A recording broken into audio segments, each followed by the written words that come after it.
So today is Monday, June 13th, 2022, and I am Hanson Sue, and I'm here with Alfred Aho. And so to start with, tell us when and where were you born? I was born in a small mining town in northern Ontario called Timmis. Timmis had the property that there was a fortnight where it never got above 20 below Fahrenheit. And so when I was 2 years old, I persuaded my parents to move to a warmer place. So they moved to Toronto, and I grew up in Toronto and went to high school and took engineering physics at the University of Toronto. So I then, after Toronto, didn't know what I wanted to do with my life, so I decided a good strategy is stay in school as long as possible. So I had done a senior thesis in minimizing Boolean circuits, and I became fascinated with how Boolean circuits could be modeled with the formalism of Boolean algebra. And there was a professor at Princeton by the name of Edward McCluskey, who was one of the world's experts on minimizing Boolean functions at that time. And I didn't know much about graduate schools at that time. There weren't any computer science departments when I was growing up, but I had heard of MIT, and I thought MIT might be a good place to apply to. And then I started getting these personal letters from Professor McCluskey at Princeton. I initially accepted MIT, but all they sent me were forms to fill out. And I kept getting these personal letters from McCluskey. So after a while I said, why do I want to go to a university that treats me like a form when I can go to Princeton and study under this great man? So I said to Ed, I'd be delighted to come to Princeton. And so I got my Ph.D. in, it was a program called Digital Systems in the Electrical Engineering Department at Princeton. But my graduate education at Princeton really consisted of having one course in formal language theory from John Hopcroft and 6 courses from the Princeton Math Department. There was an interesting story about McCluskey because shortly after I get to Princeton, Stanford hires McCluskey. The reason I went to Princeton. But Princeton retaliated and hired this young Ph.D., new Ph.D. from Stanford by the name of John Hopcroft. So John Hopcroft inherited the 2 students that McCluskey had, and he only had one research problem. He gave that research problem to the other McCluskey student, and I'm glad he did that because he told me, Al, find your own research problem to work on.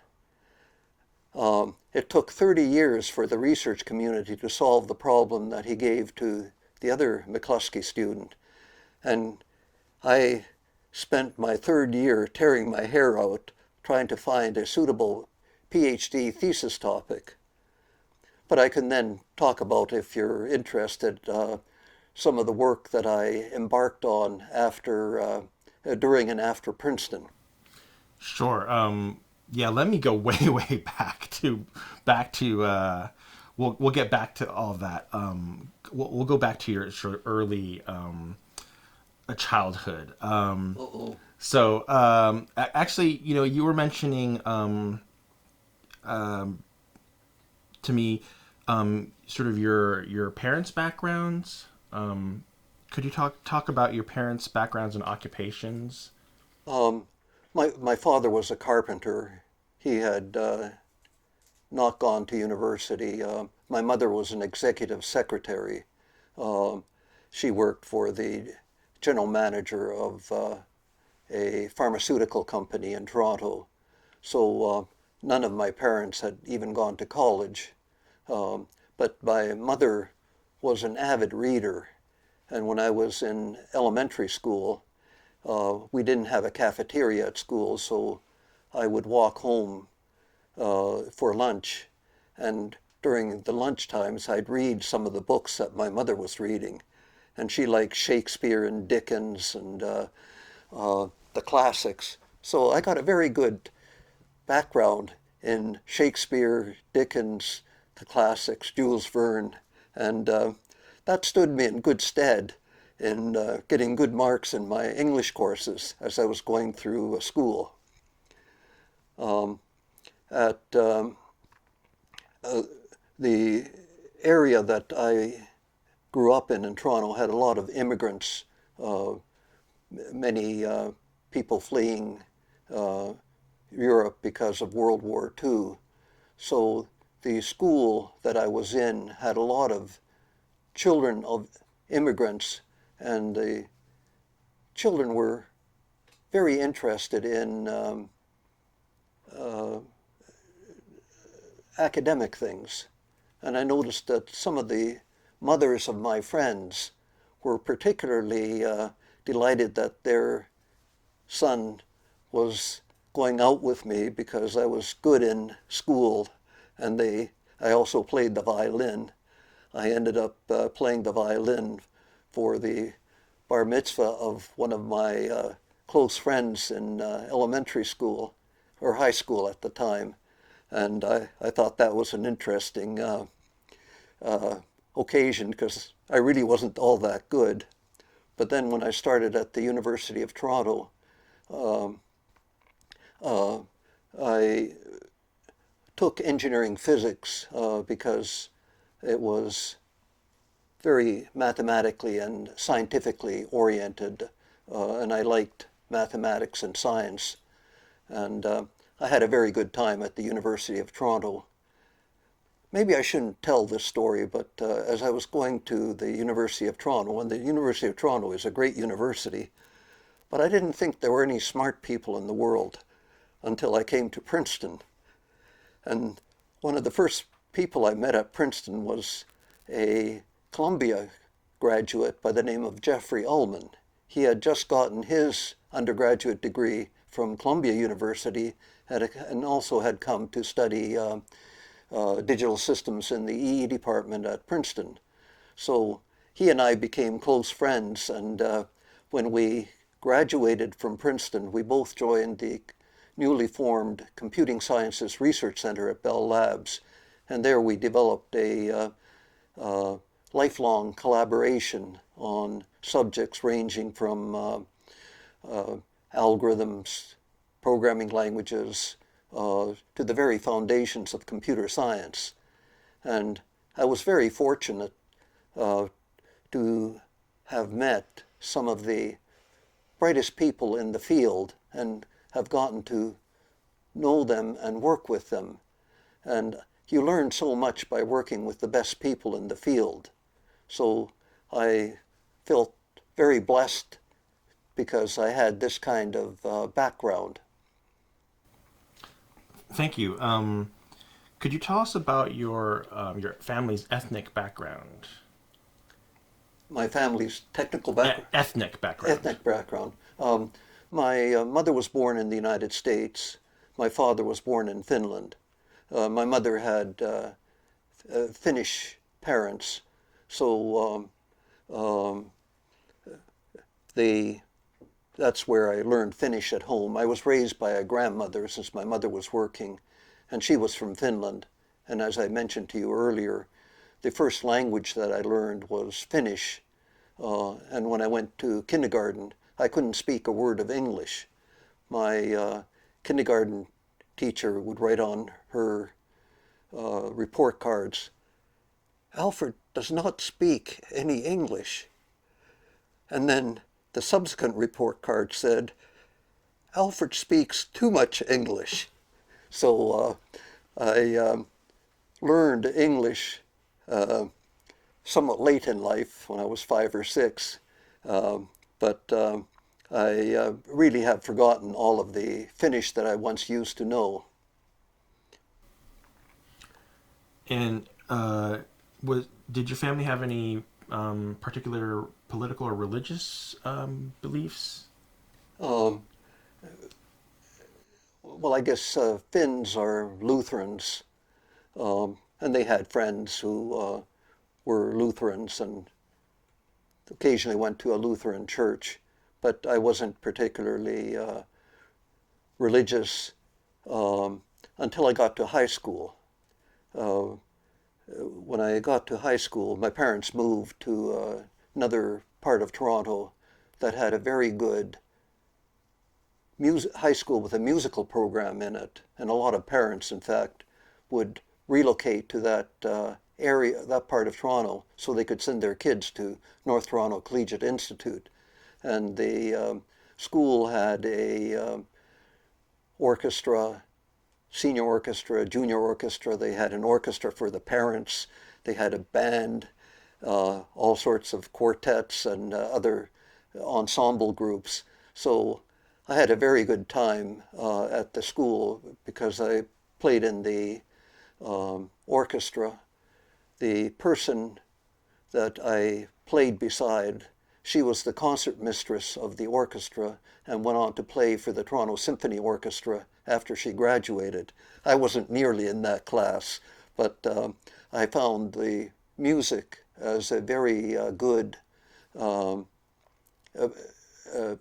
background and activity when I was going to high school.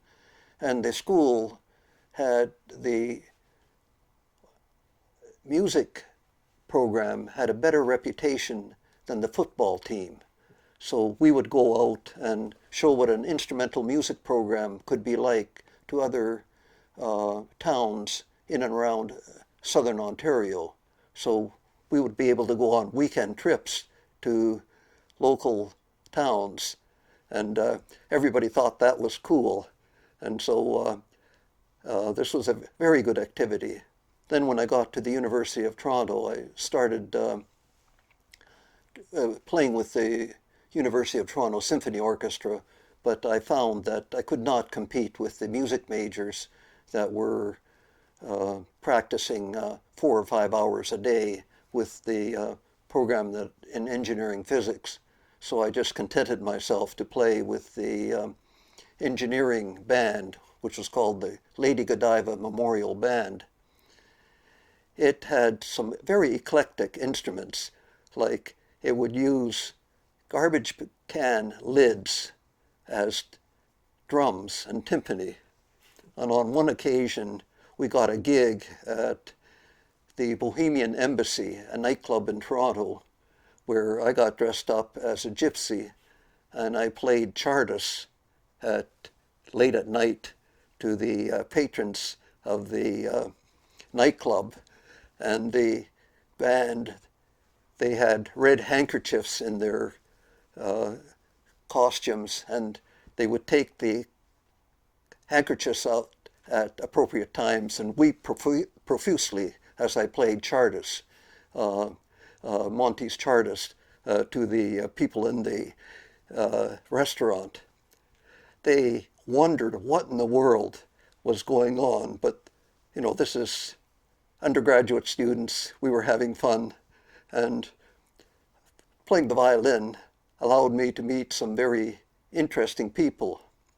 When I went to Stanford for a sabbatical, Donald Knuth mentioned that some very good mathematicians and computer scientists are also very good musicians. So he said that somehow if the brain is wired for mathematics and computer science, it's also wired for music. So he invited me to come and play violin and piano sonatas at his house. And Don Knuth had designed a 2-story pipe organ for his house, which he had some company in Los Angeles come and build. And in his music room, not only did he have this pipe organ, but he had a Busendorfer grand piano and a Steinway. So he, for our first occasion, presented me with the music for Grieg's Violin and Piano Sonata No. 3. And this is a virtuoso piece for the violin. And then he said, this was given to him by Dahl, a Norwegian computer scientist. And he said he also gave me a recording of it on the recording, it goes about like this. This is the tempo. So he plays a few bars at the beginning to set the tempo. I look at my piece, and I said it was a virtuoso piece for the violin, and he expects me to sight read it at concert speed. That was the longest evening of my life, but somehow I survived it. But he invited me again to come and play some pieces that I could play with him.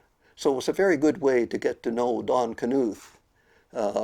And I had a very good time on my sabbatical at Stanford just because of this musical connection. And of course, Stanford was full of some of the brightest people in computer science at the time. I was on sabbatical at that time.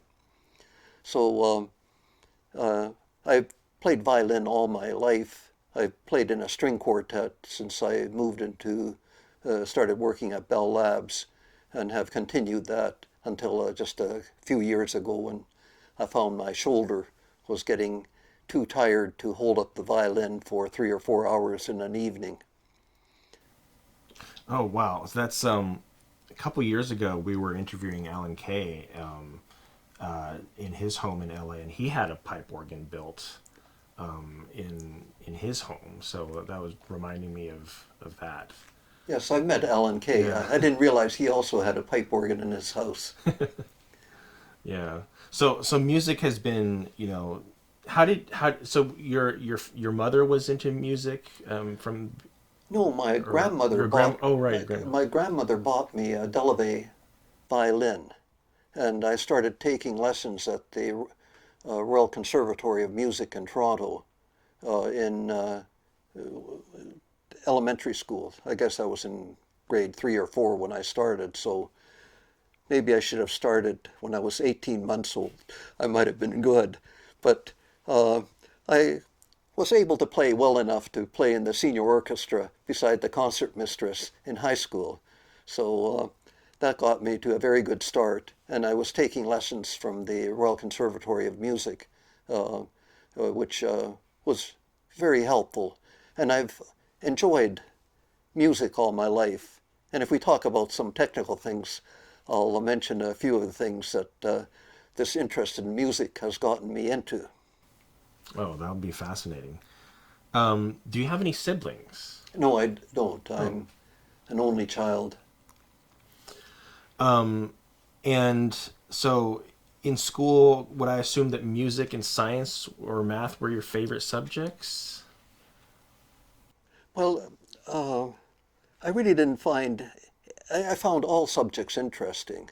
And as I mentioned, throughout high school and college, I found the academic work quite easy.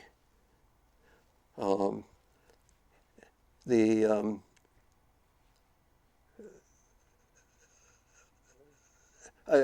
don't know what accounted for that. In high school, we had a math teacher. He was a veteran of World War II, and he felt that he had to periodically go into the basement and have a cigar. And when he was teaching us particular math classes, and he would say, and if anybody has any questions about the math assignment, just ask Al Aho, he'll help you out. So I found that helping other people with their math problems was also a very good way to learn mathematics, because you learn something much more deeply if you try to explain and teach it to others. Yeah. You mentioned earlier, reading Shakespeare and Dickens. What other books or media were you really into as a child? Oh, I was very big into science fiction. In fact, in high school, I wrote a 100-page story, science fiction story, but it was awful. But my mother kept it, and when I was cleaning out her house when she moved out of her house, I reread it. But it was a story of a future in which criminals were punished by recursively putting them into some sub-universe. And then they had to live in that sub-universe, but they didn't know how deep the recursion was. So if they wanted to escape from it, they didn't know how much they should try to pop up to get out of that universe. So it's kind of like Inception a little bit. I've discovered that this is a plot that's been used over and over again. So it was original with me at the time, but I enjoyed writing and I enjoyed science fiction. One of my favorite science fiction movies of all time is Forbidden Planet. I don't know whether you've seen that or not. It's a story of an expedition that leaves Earth to visit a planet that had a scientific colony set up some years ago, and they hadn't heard from that colony. So when they go and visit this planet, they discover that there are only two people from the original scientific expedition left: the head of the scientific expedition and his beautiful 20-year-old daughter. What's interesting about this planet is that the head of the expedition was a scientist, and he had created a gigantic computer out of the core of the planet. And this computer had this property that it would create and implement whatever thought he had. And the theme of the movie was the monsters from the id. His thoughts created these monsters that destroyed his fellow crewmen on the scientific expedition. So finally, the only people that were left on the planet were him and his daughter. And there was also a very charming robot called Robbie the Robot that would do anything for you, create food, clothing, and so on. So this was a movie, I think, from the 1950s, but it was very prescient of themes in science fiction movies today, and also of AI, although it far exceeds our abilities in AI at this point. And there's a good lesson in this as to whether you actually want to turn your thoughts into actions and concrete things that will implement what you're thinking. The monsters from the id was a very apt paraphrase of this movie. Yeah, wow. Earlier you mentioned that story that you wrote that had recursion in it. That was in high school, so you had already understood the concept of recursion. Had you had any actual formal exposure to that? I can't remember. I picked up a lot of math on my own. And one of the things I've been very interested in is precise definitions. I have a fetish for precision in communication. And this starts from, we're talking with one another. If we use words whose meanings the other person doesn't understand, we don't have communication. So it's very important to use words that both the speaker and the listener understand. And the same is true for writing, that in your writing, you should use words that you know your audience is going to understand. So this gives rise to the question of, how do you define words that everyone will understand? Or if you're creating mathematics, what do you create mathematics out of so that everything is built on top of well understood concepts? So even today, there are questions of what should be the axioms that define mathematics. I'm sure you've heard of set theory, but what kind of set theory? Do you use naive set theory or Zermelo-Fraenkel set theory? And of course, a lot of work was done trying to establish set theory or naive set theory as the basis of mathematics. But then Bertrand Russell came up with this. What about the set of all sets? Is that a set? This then caused naive set theory to be discarded and moved to other forms of set theory for the foundations of mathematics.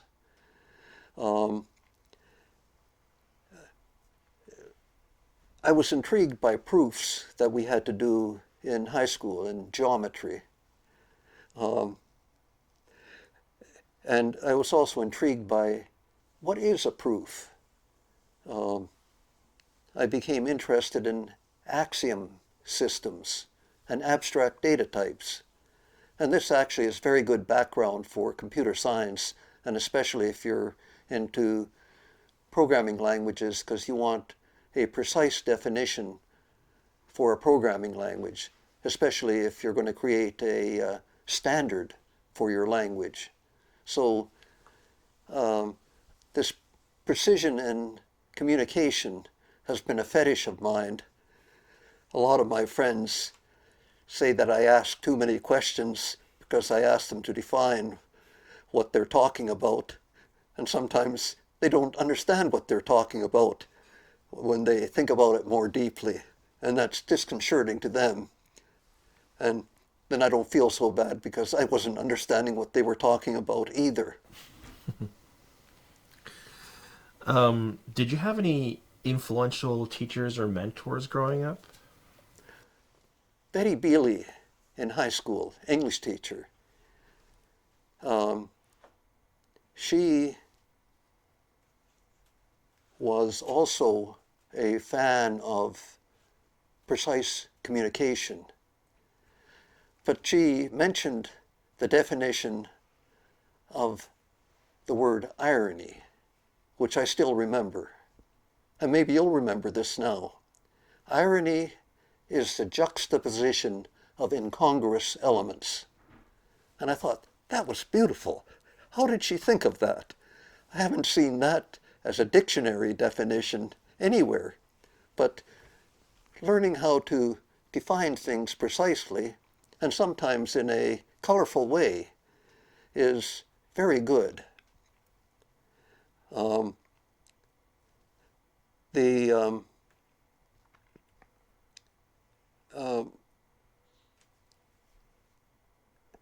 The professors in the Princeton math department that I took courses from were formidable, awesome. I had a course on probability theory from Feller, who was one of the giants of the field. I took a course on game theory from Morgenstern.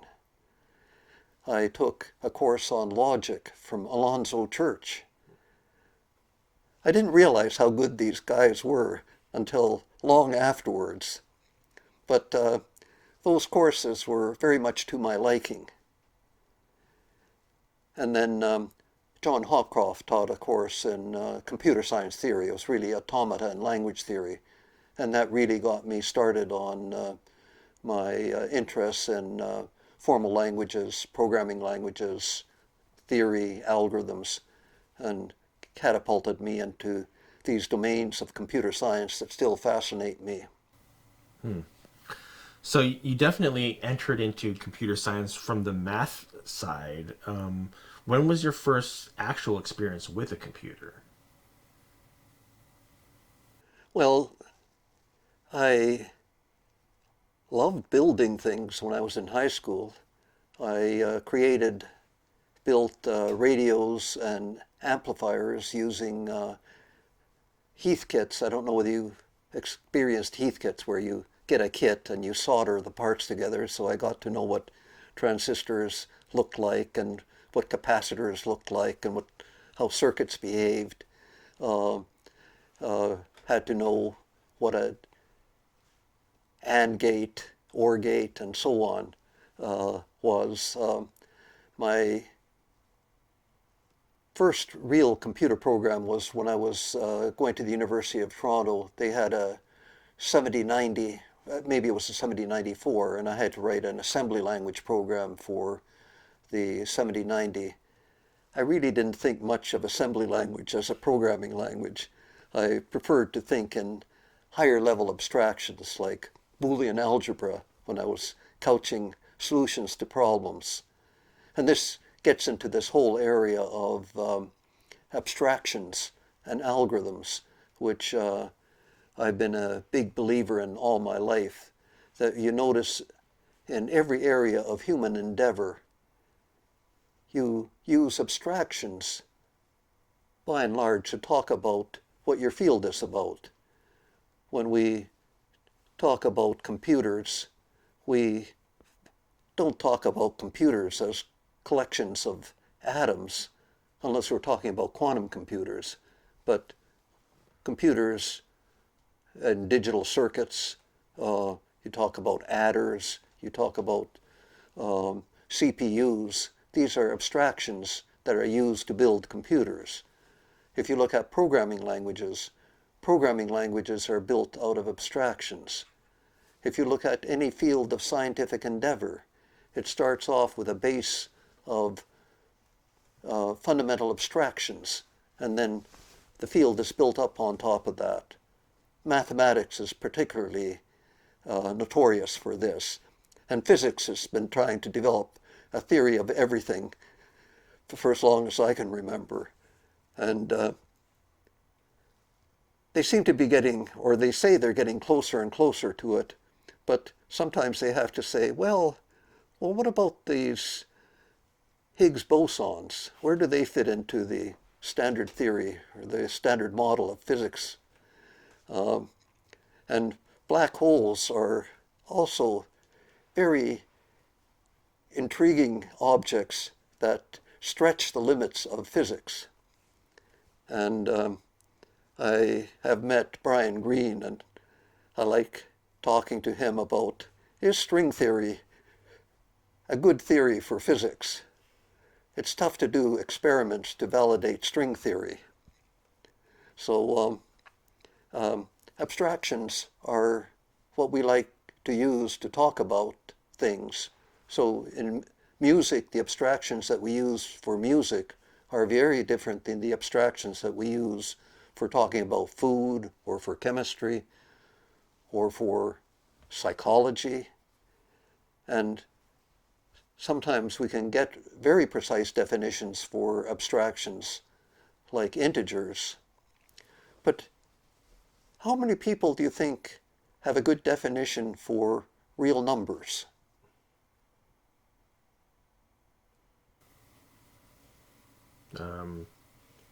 If you had to Probably a define mathematician would. So- The average person, I don't know. would you get into Dedekind cuts? I don't know. I'm not sure if I even know what that is. See, there's some of the things that we take for granted. We have a great deal of difficulty coming up with a precise definition, although the mathematicians have done a pretty good job of defining the real numbers and complex numbers. But some of these are much more difficult for people who aren't grounded in mathematics. And one of the areas that still baffles me is the abstractions that are used in quantum mechanics, because one of my most recent research interests was in quantum computing. And I thought some of the principles of quantum mechanics that underlie the field are very, very weird, particularly the phenomenon of entanglement. I don't know whether you've looked at entanglement or the formal definition for entanglement.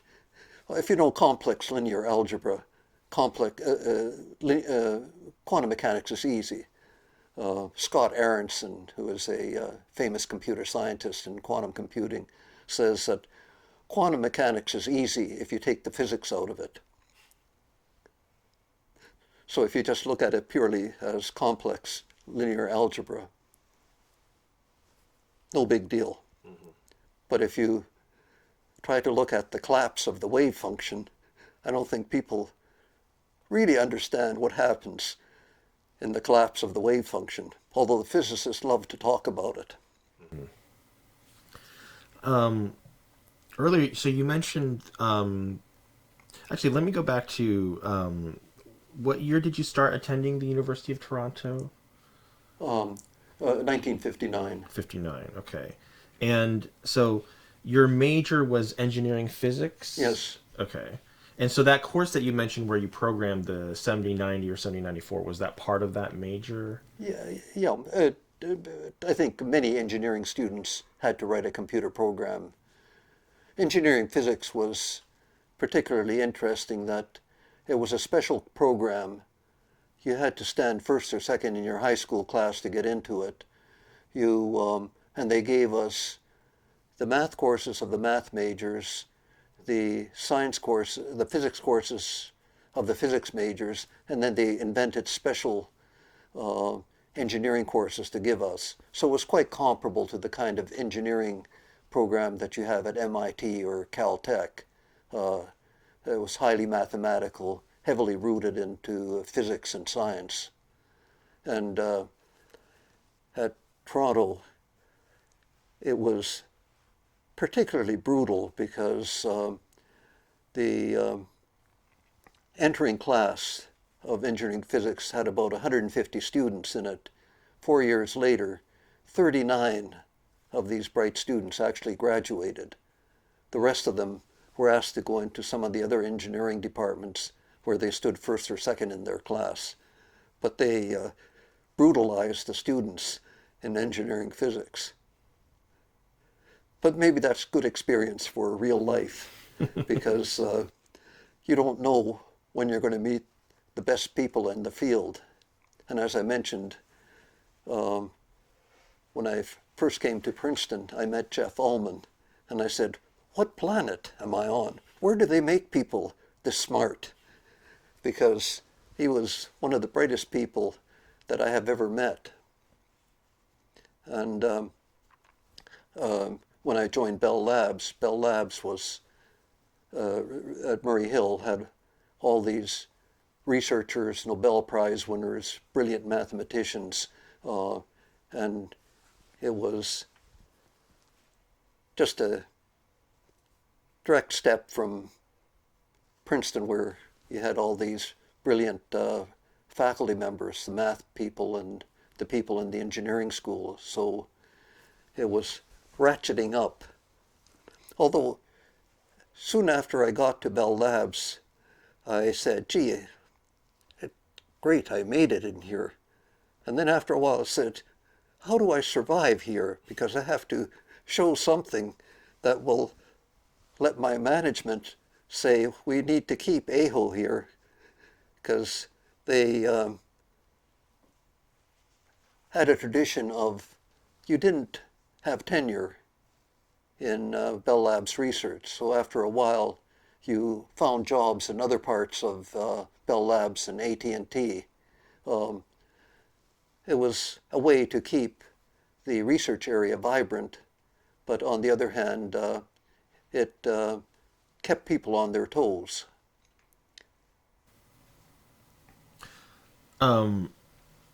Let's sort of want to move back a little bit.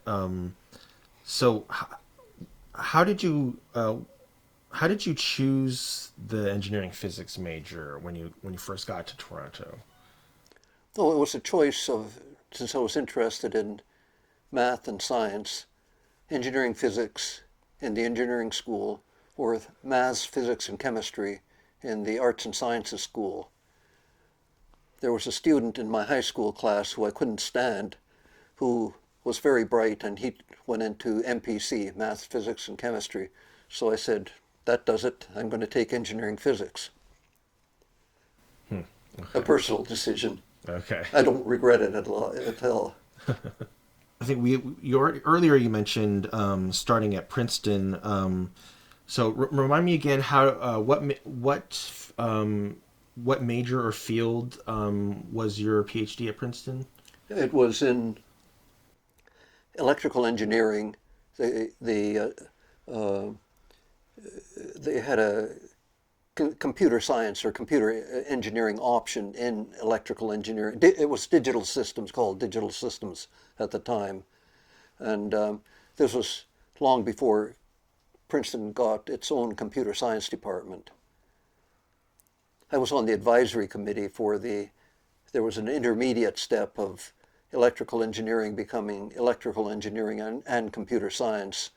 And after a decade of trying to persuade the president of Princeton University that computer science deserved a department of its own, we finally convinced a new president that they should do this. And so he promptly built a building for the new computer science department at Princeton. And the department at Princeton in computer science is one of the top departments in the country. It's amazing how long it takes academia to respond to changing conditions. In Europe, sometimes the charter of the university is embodied in the state constitution. So in order to set up a computer science program in European universities, you had to modify the state charter, the state constitution. So it took a long time for some universities in Europe to create a computer science program. They call it informatics, by and large, in Europe. So, and I don't know whether we want to get into this subject, since technology is changing so rapidly and is becoming more and more computerized. How do ordinary people keep up with the world and find jobs in the new world in which the technology is changing so rapidly? Because if I only knew what I knew when I graduated from Princeton, I'd be obsolete. And lifelong learning is the adage for survival these days. But I don't know that people are trained to do lifelong learning. Earlier you mentioned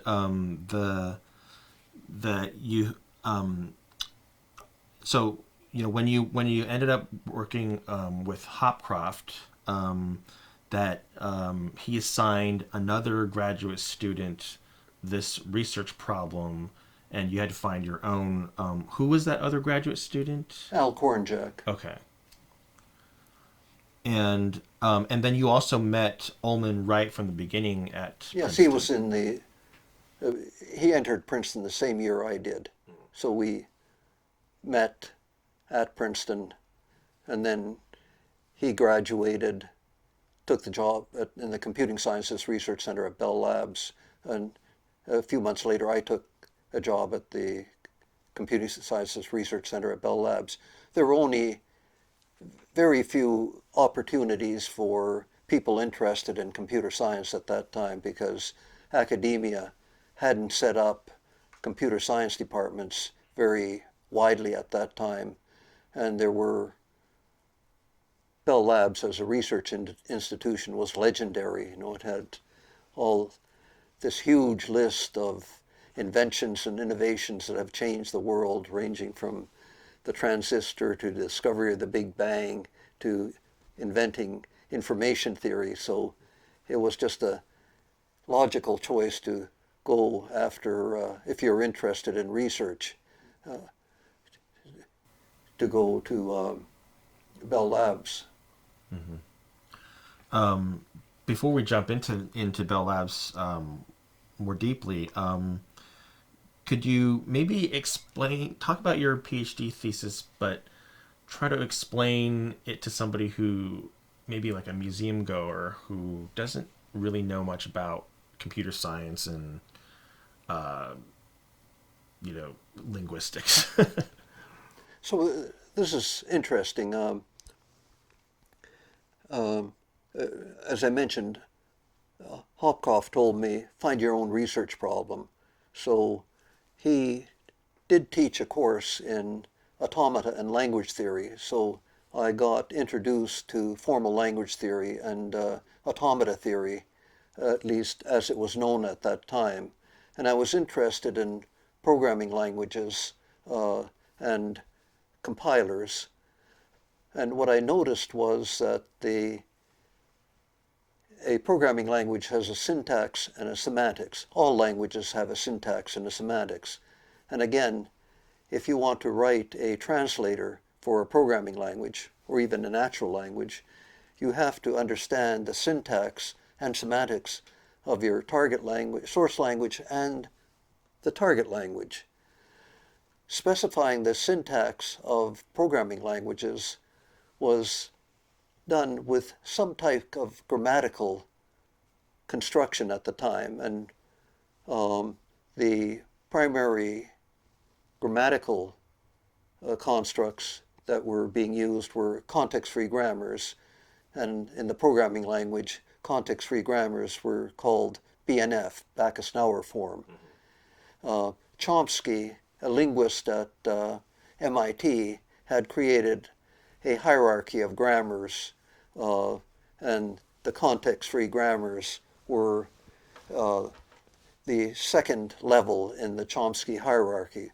They could specify some but not all of the syntax of programming language, and there were constructs in programming languages that could not be specified using context-free grammars. So I was interested, can we extend context-free grammars so it can specify more of the syntax of programming languages? So I created a generalization of context-free grammars called indexed grammars. And then I found an automaton analog for index grammars, just the same way as push-down automata or an automaton analog for context-free languages. I created an automaton called the nested stack automaton, and the nested stack automata can recognize precisely the indexed languages. So we have this duality that we had with context-free languages. You have a grammatical specification and an automata specification for it. So this became my PhD thesis, and you can read about indexed grammars and nested stack automata on Wikipedia if you want to delve into the details of this.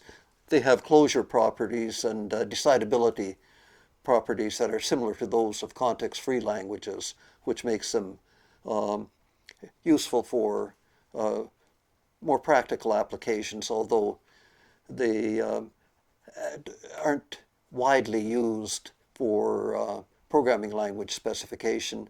They've been used for some biological specifications by some people. And they also formed the first level in this hierarchy of languages between the context-free languages and the linear bounded automaton languages, the context-sensitive languages. So you can view the index languages as applying a duplicate operator to the memory structure of a push-down automaton. So this is a nested stack memory is really an ability to create a stack of stacks. And then for the next level in the hierarchy, you can have stacks of stacks of stacks of stacks and so on. So there was an effort at studying abstract families of languages launched by Ginsberg and Greibach at the time, and Hopcroft and Ullman were looking at Boolean automata, generalizations of automata, and this fit nicely into their hierarchy. So it's a somewhat natural class of languages, if you like, formal languages. But this then became my PhD thesis. I was tearing my hair out in my third year trying to find a PhD thesis topic, and it took me about 6 months to come up with the idea of index grammars and nested stack automata. And after I got the idea, I was able to write up a Ph.D. thesis out of them within another 6 months. So I escaped from Princeton in 3 years and 3 months, roughly. Wow. Ullman did it in 3 years, so, but he's much smarter than I am. So, how did you get interested in programming languages and compilers in the first place? I've been interested in languages all along. As I mentioned, dictions to specify abstractions for whatever you're doing. And I thought, how do you specify abstractions when you're talking to computers? And particularly algorithms. I was very interested in algorithms.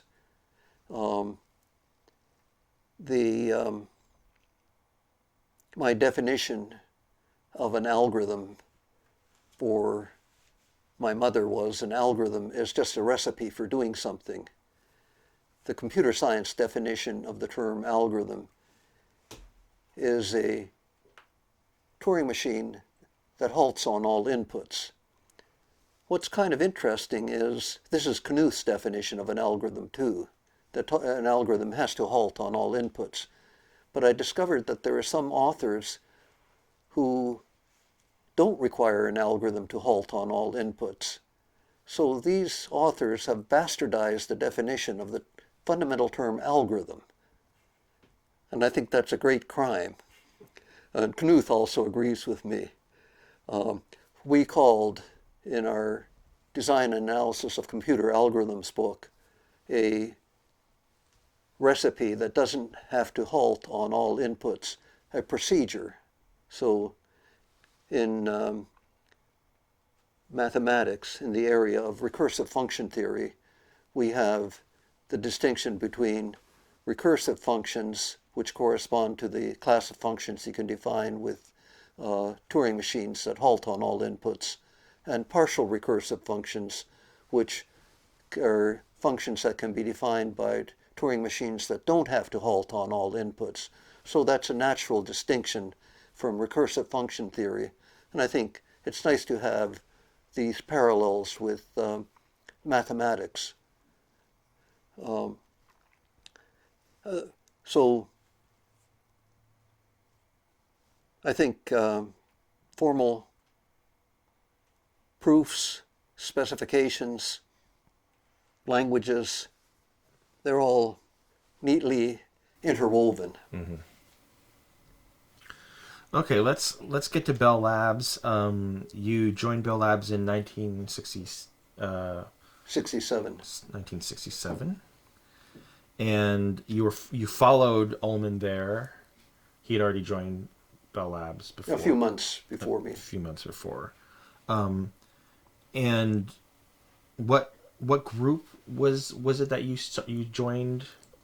So I was interviewed by a department head by the name of Doug McElroy. He was an applied mathematician from MIT. He had been at Bell Labs for a few years before me. Amongst other things, he had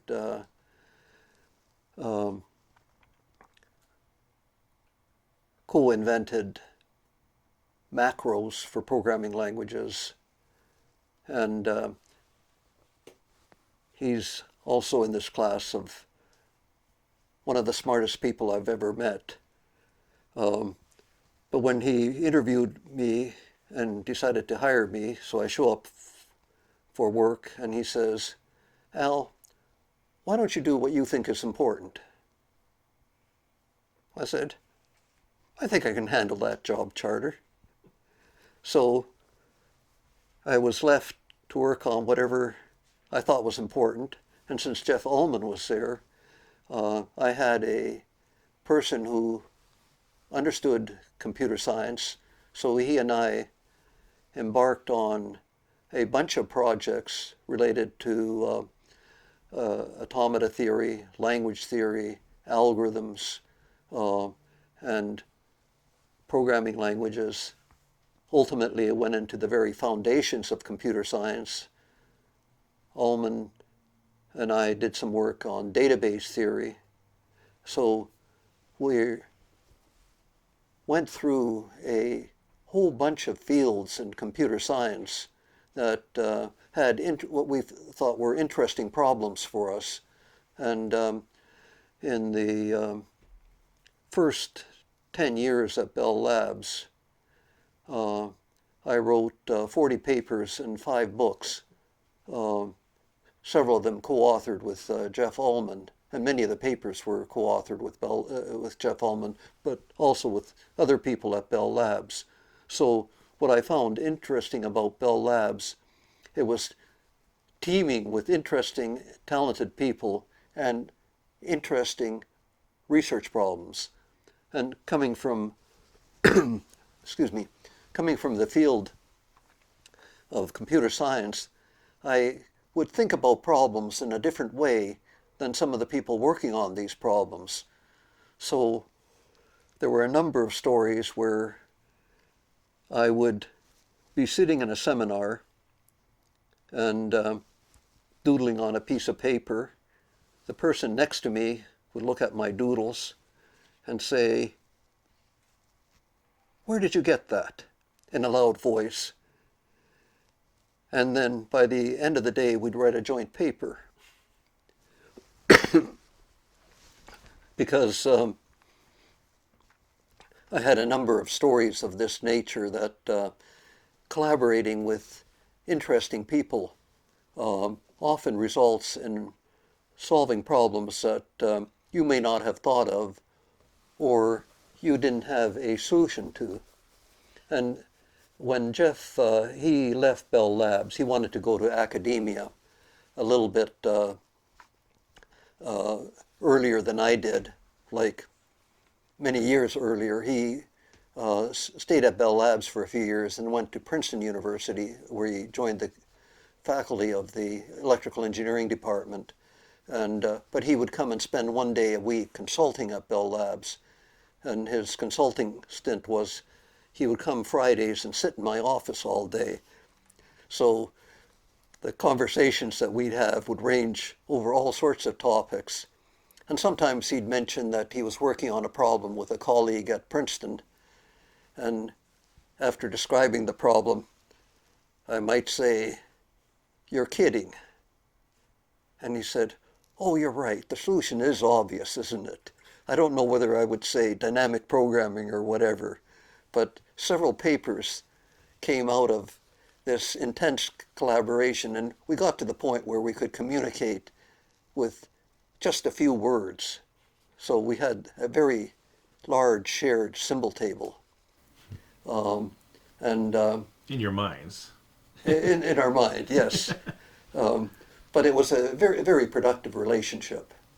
Excuse me.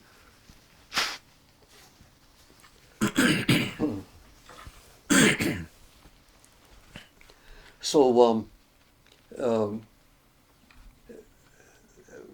another Bell Labs anecdote. I mentioned that in the first 10 years I wrote a bunch of books, 5 books. One of the books was called The Design and Analysis of Computer Algorithms, with my advisor John Hopcroft and with Jeff Ullman. And it codified some of the work that we were doing on algorithms at the time. And I found myself teaching at a local university at Stevens. So I would use the notes for the book in my lectures. And I found that doing research, teaching, and writing were very synergistic. The president of Bell Labs heard that I was writing a book on algorithms. And I should mention there was a story associated with algorithms. I was giving a seminar on algorithms design techniques at Bell Labs. And at the end of the seminar, a young woman came up to me and said she had just written a bibliographic search program. Bell Labs used to get a tape of current technical papers and reports that had been written under government contracts. And she had written a computer program that could search this tape for keywords and phrases so that scientists at Bell Labs could see what kind of work was being done under government contract. And she had mentioned to me just right after my talk that some gung-ho bibliographer had specified a very large search specification, a query that had scores of keywords and phrases in it. And the program that she had written had a $600 limit on how much computer time would be spent on one search. And after spending the $600 on that big search, it had not yet finished printing out all of the answers to the search. So she said, "Can you help?" So I asked her, how are you doing the search? So she explained the algorithm she was using, that she'd read a bufferful from the tape, look for the first keyword, the next keyword, and so on, and then repeat that on the next bufferful that was read. And I said, well, you know, what you could do is you could construct an automaton that will search for the keywords all at once. It would do it in parallel. And by the way, here's a spiffy way of constructing this automaton in linear time. So I mentioned this to her at the end of the talk. A couple of weeks later, she comes into my office and says, "You remember that search that used to take $600? It now costs $25. Every search costs $25. That was the cost of reading the tape." So what had been an IO-bound problem, or what had been a computationally bound problem, had turned into just the cost of reading the tape. So I mentioned this to my boss, Doug McElroy, with about maybe a little less description than I already gave you.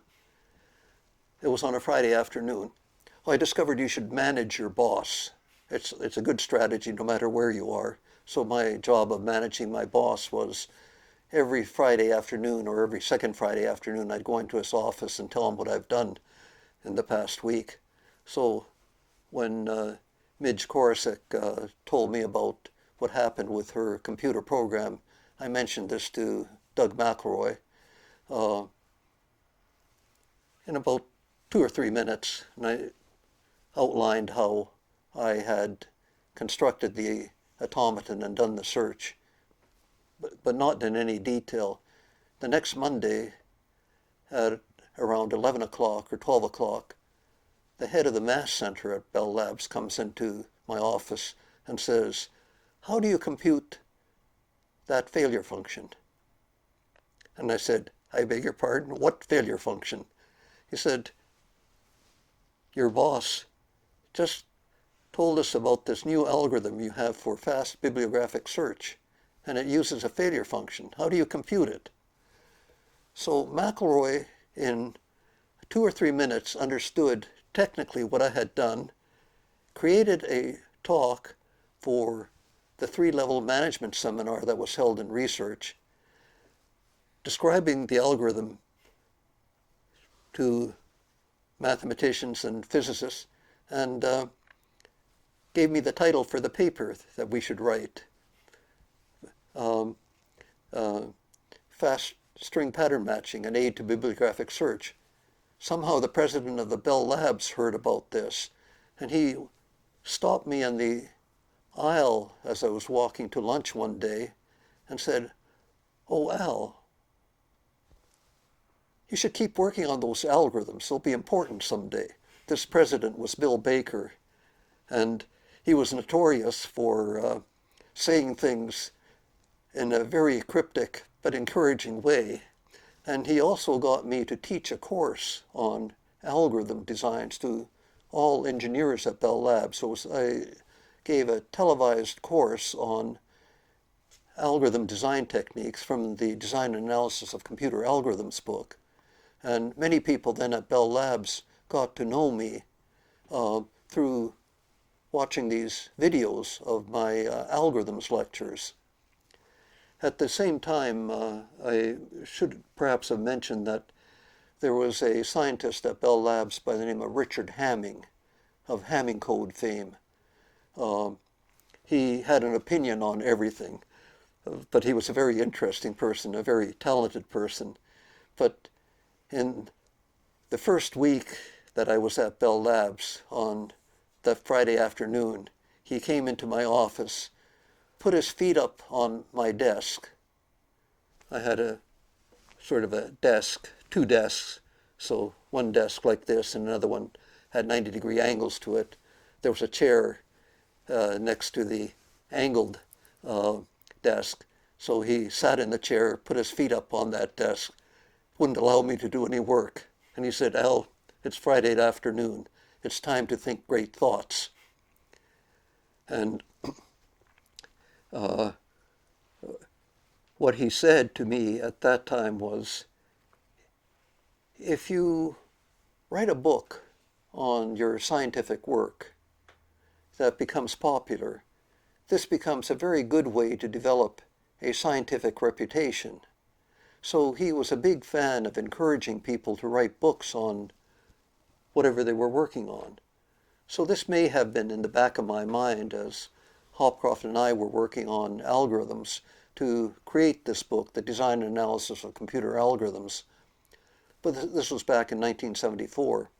When we wrote the book, since algorithms and computer science departments were brand new in universities around the world, this book was used at many of the new computer science departments around the world, and it became one of the most cited books in computer science.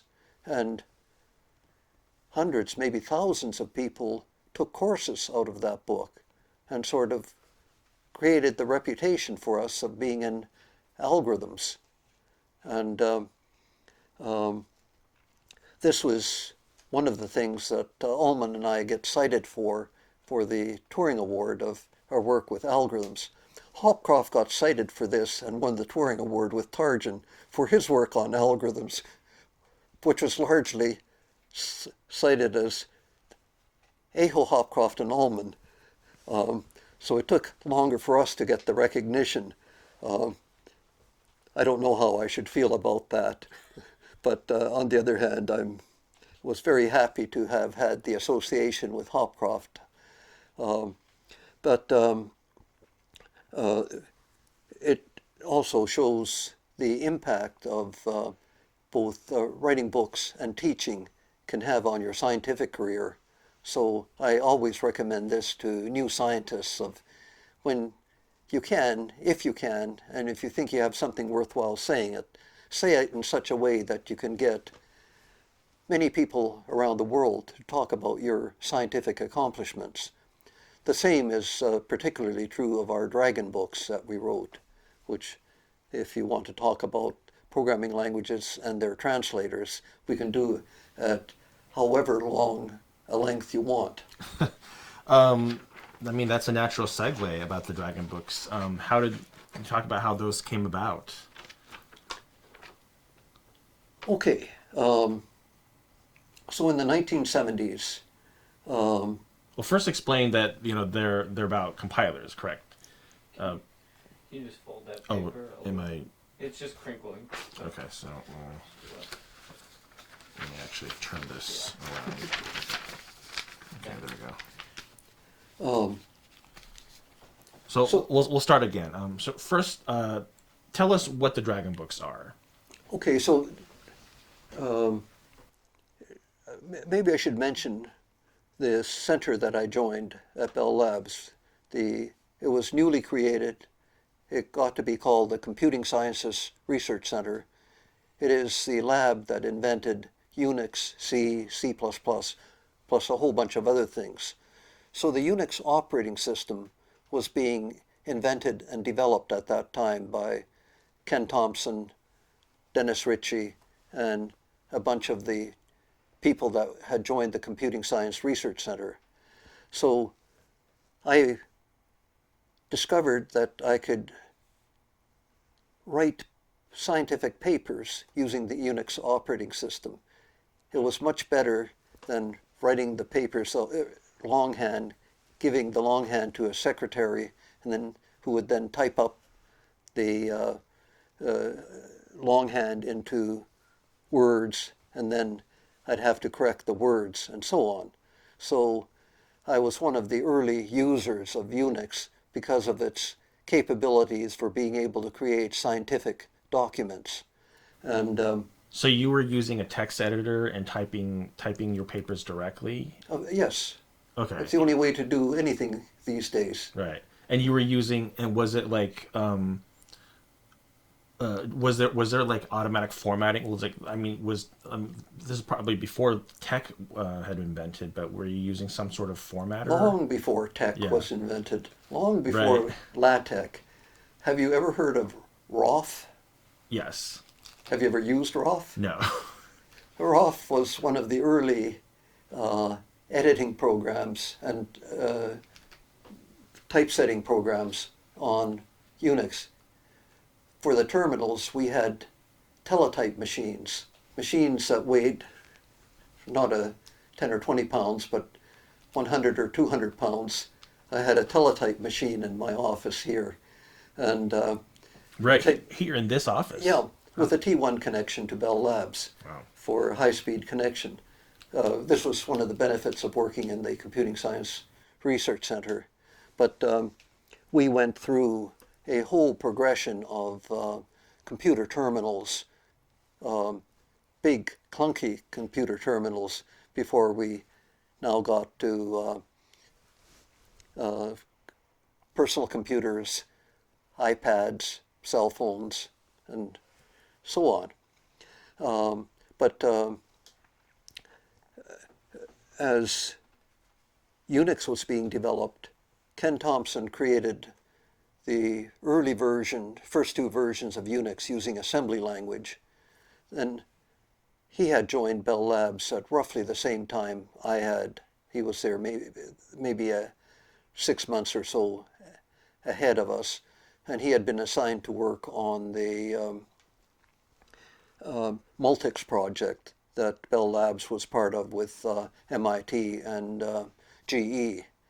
And when Bell Labs got tired of pouring money into Multics and not getting the operating system that it had wanted, it abandoned the project and left Ken Thompson to his own devices. But he thought there were some good ideas in Multics. But being the genius that he was, he said, but I can do it much more simply and much more elegantly. So he created a rudimentary version of Unix and then kept writing and polishing it. Dennis Ritchie came on the scene. He had also created some programming languages, B and Bon. The B, it was maybe the first letter of BCPL, who knows. But when Dennis Ritchie looked at it and said what B needs are decent type system. So he put a decent type system on B and created the C programming language. And he wrote and Thompson and Ritchie wrote the third version of Unix using the newly created C programming language.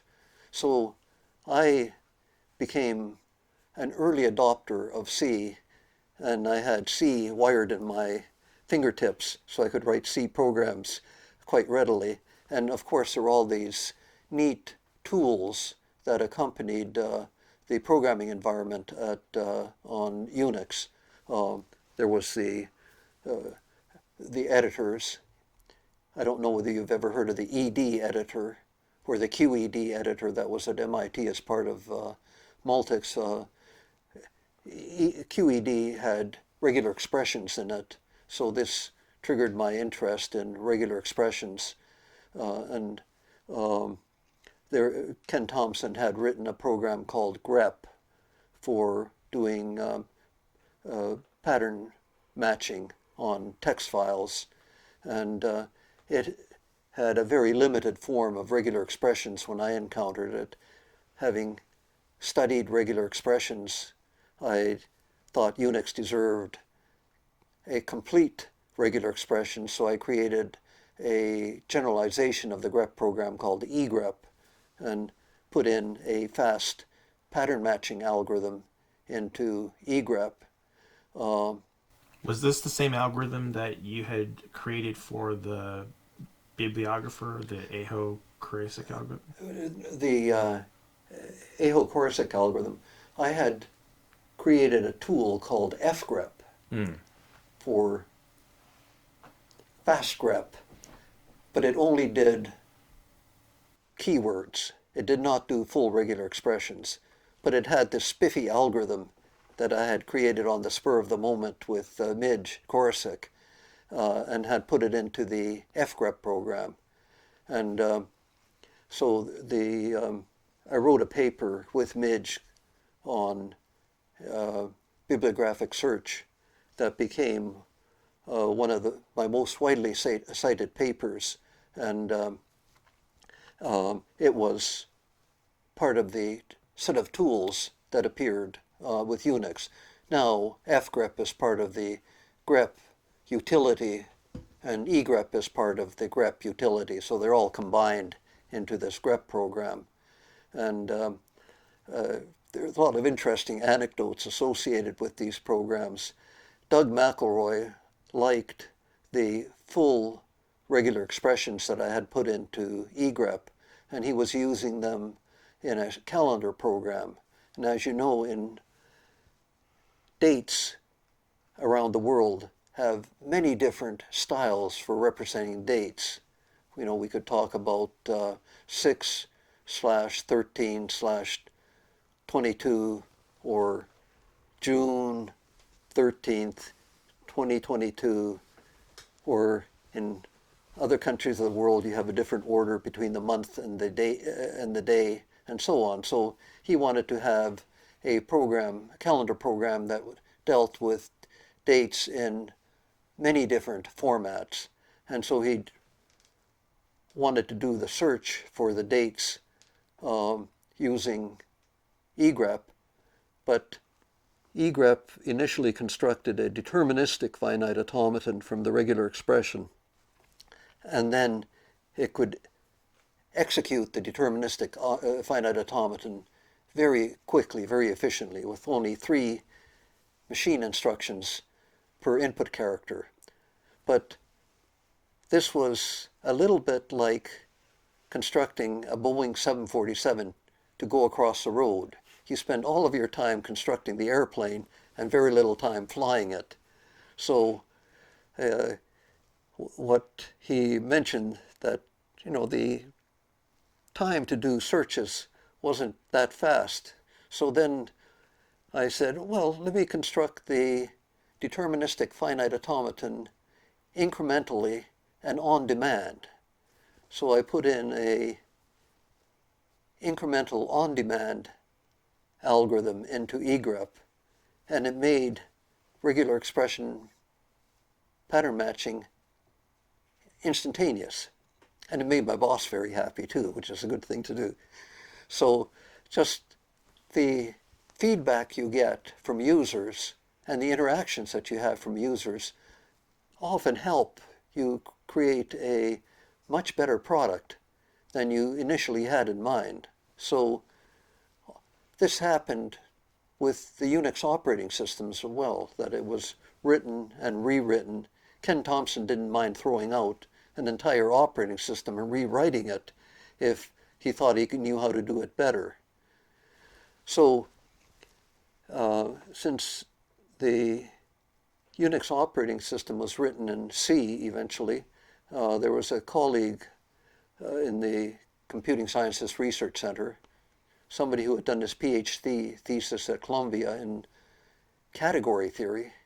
I don't know whether you're familiar with category theory. It's one of the most abstract theories in mathematics there is. But when Steve Johnson came, he wanted to write a C compiler for a different machine, and he had trouble writing the syntax analyzer, the parser for C. And he had heard that I was into formal languages and parsing algorithms. He said, how would you create this parser for C? And I said, well, I'd first write a grammar for it, and then I'd use Knuth's LAR parsing algorithm for it. And he said, would you mind showing me how to do this? I said, not at all. So I got a big sheet of cardboard from the stock room, sort of 2x4, and I did the sets of items construction for the LR parsing algorithm on this sheet of cardboard from the grammar for the language that Johnson had given me. I'd usually do it watching television over the weekend. Then I'd come on Monday morning and present Johnson with the sheet of cardboard with the specification of the parsing algorithm, the automaton. He'd implement it, and of course it wouldn't work properly because there were mistakes in it. And I'd then the next weekend take home the automaton and correct the mistakes, present him with the corrected automaton. He'd put it into the machine, and I still had mistakes. I think on the third iteration he said, why don't you tell me how you're actually constructing this? So I explained the LR parsing algorithm to him and what I was doing. He implemented it, and it became the parser generator yacc on Unix. And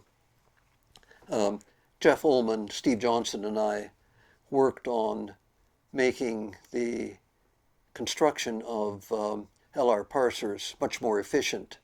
And we wrote a number of papers on this, and Steve Johnson just kept rewriting yacc to make it better and faster all the time. So it became the tool of choice to construct parsers, and it was based on formal language theory at its heart, and then going back to its root, the original idea of the LR parsing algorithm was due to Don Knuth. I can go into much more detail on this, of how to do this. Many people actually wanted some help with the explanation of the shift-reduce and reduce-reduce conflicts that resulted from the grammar that they used, because one of the nice things about yacc is that it would tell the user if there were any difficult to parse constructs in the grammar that they had written for their programming language.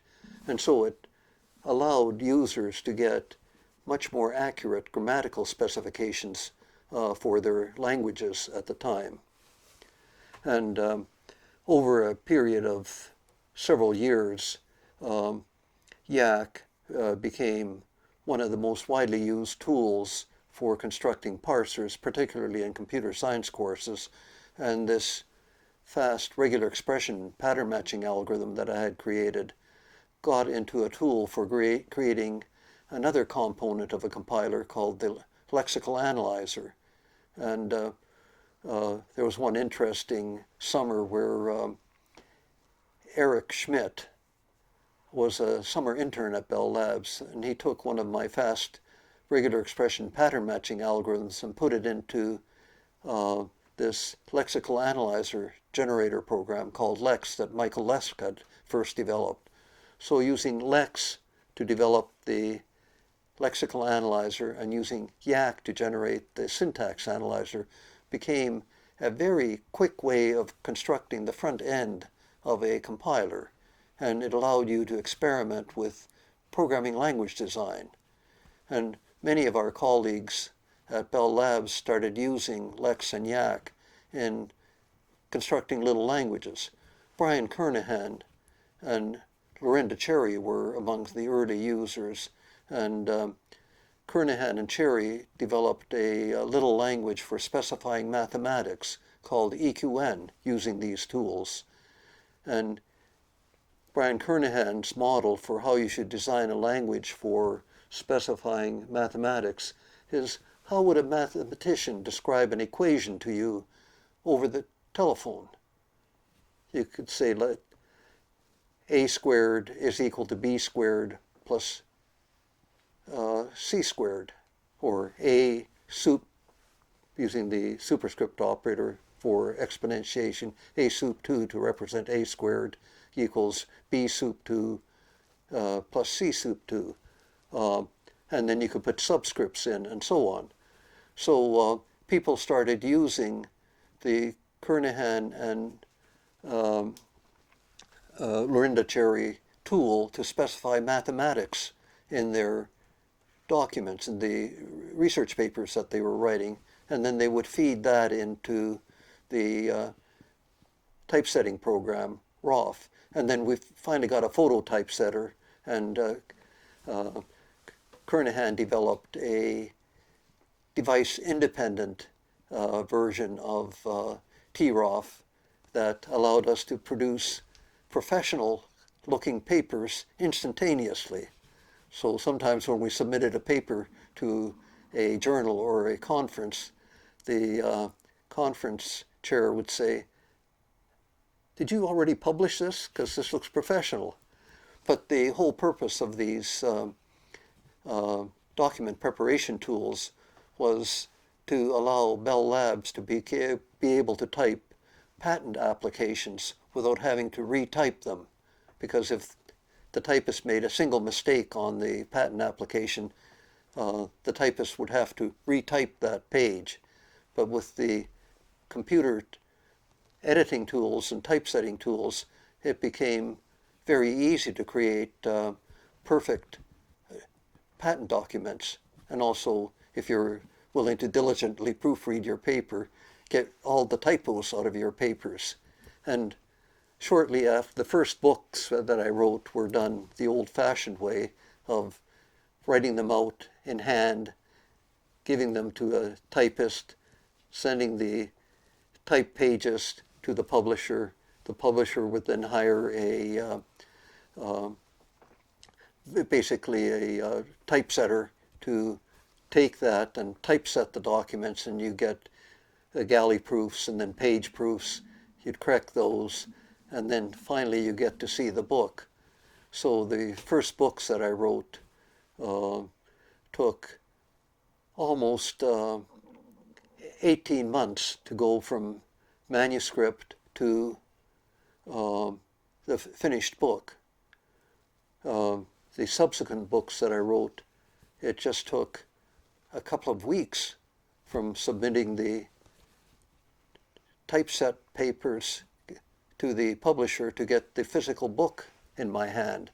And also I could apply all these correction tools for both the grammar and the language that took out grammatical mistakes from the manuscripts.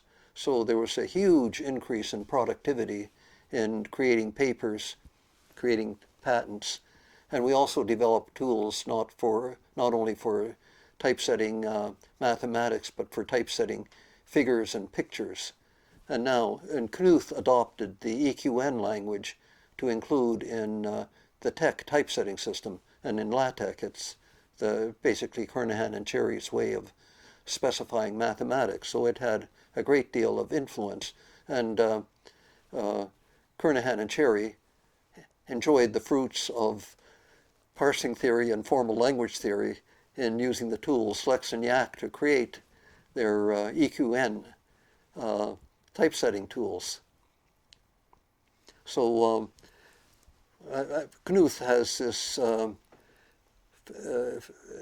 saying that the best theory is motivated by practice and the best practice by theory. And I sort of internalized that with my early experience in the Computing Science Research Center, because I found that the theory that we were developing in computer science could be applied to document preparation systems, programming languages, compilers, and so on. It was really a very interesting environment.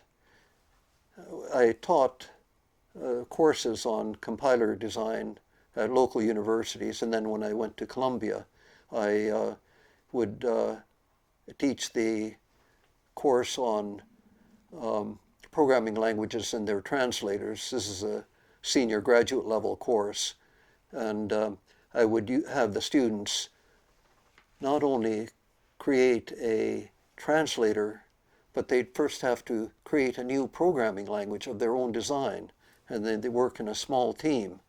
And after creating the new programming language, then they'd have to write a translator for it. And sometimes the students would say, this professor is out of his gourd. Not only does he want us to create a new programming language, then he expects us to write a translator for it. But what I noticed was that with the tools that we had and the experience that I got at working at Bell Labs on creating these tools and some languages of my own with some others like awk, it became routine to be able to do this in a 15-week course at Columbia. I might point out that the first Fortran compiler developed by IBM in the 1950s took 18 staff years to create. In my Programming Languages and Compilers course, I organized the students into teams of 4 or 5. Each team had to create their own programming language and then write a translator for it. And in all the time that I taught the course for almost 25 years at Columbia to thousands of students, never did a team fail to deliver a working compiler in the 15-week course. And I attribute that to the abstractions and algorithms that we put into our Dragon books and to the tools that we created to support these abstractions and algorithms. I could go into much more detail on the abstractions and algorithms, but this would be an entire semester course. Yeah, we covered a lot there. First, I want to clarify, we were talking about fgrep and egrep. What exactly is the relationship between the two? Is egrep a generalization of fgrep? No, they're two separate programs. They're two separate, okay. And they were separate utility. They were written in the early 1970s, and they were put onto the very first versions of the Unix operating system. Right, okay. So egrep is the one that parses regular expressions, and fgrep just as keywords. Just as keywords, and fgrep uses the Aho-Corasick algorithm. That is correct. But egrep does not, or does it also? No, egrep uses my own algorithm for dynamic, lazy construction of the deterministic finite automaton. Okay. See, and going back to formal language theory, constructing the deterministic automaton can take time that's exponential in the length of the regular expression. So if you have a long regular expression and you have an algorithm that runs in time 2 to the length of the regular expression, it can take a long time to produce that. Doing it dynamically, the observed time was just you read in the regular expression and you construct the state transitions of the automaton as they're needed. So when you construct those parts of the automaton that are only needed for the regular expression parsing. Okay, so that brings it down to it was linear, and this is observed, linear in the length of the regular expression plus the length of the input, okay, rather than exponential in the length of the regular expression plus linear in the length of the input. But that exponential part of it dominated. That's constructing the Boeing 747 to go across the street. Right. Now you construct a motorcycle to go across the street. It's very efficient. Okay. And we talked about yacc and lex, but we actually never got to the actual story of the Dragon books themselves. Could you talk more about how that started? Jeff had bought into this idea that it's good for your career to write a book about what you're working on. So in the 70s, with all this work on Unix, C, programming languages on Unix, there was a lot of interest in creating new programming languages and compilers for the new programming languages. So as with the algorithms book, what we did was we did research on efficient algorithms for parsing, efficient algorithms for some of the other phases of compilation, wrote papers on those, presented them at conferences, but we took the important ideas that we developed and the community had developed over several decades and codified them into what are now called the Dragon books.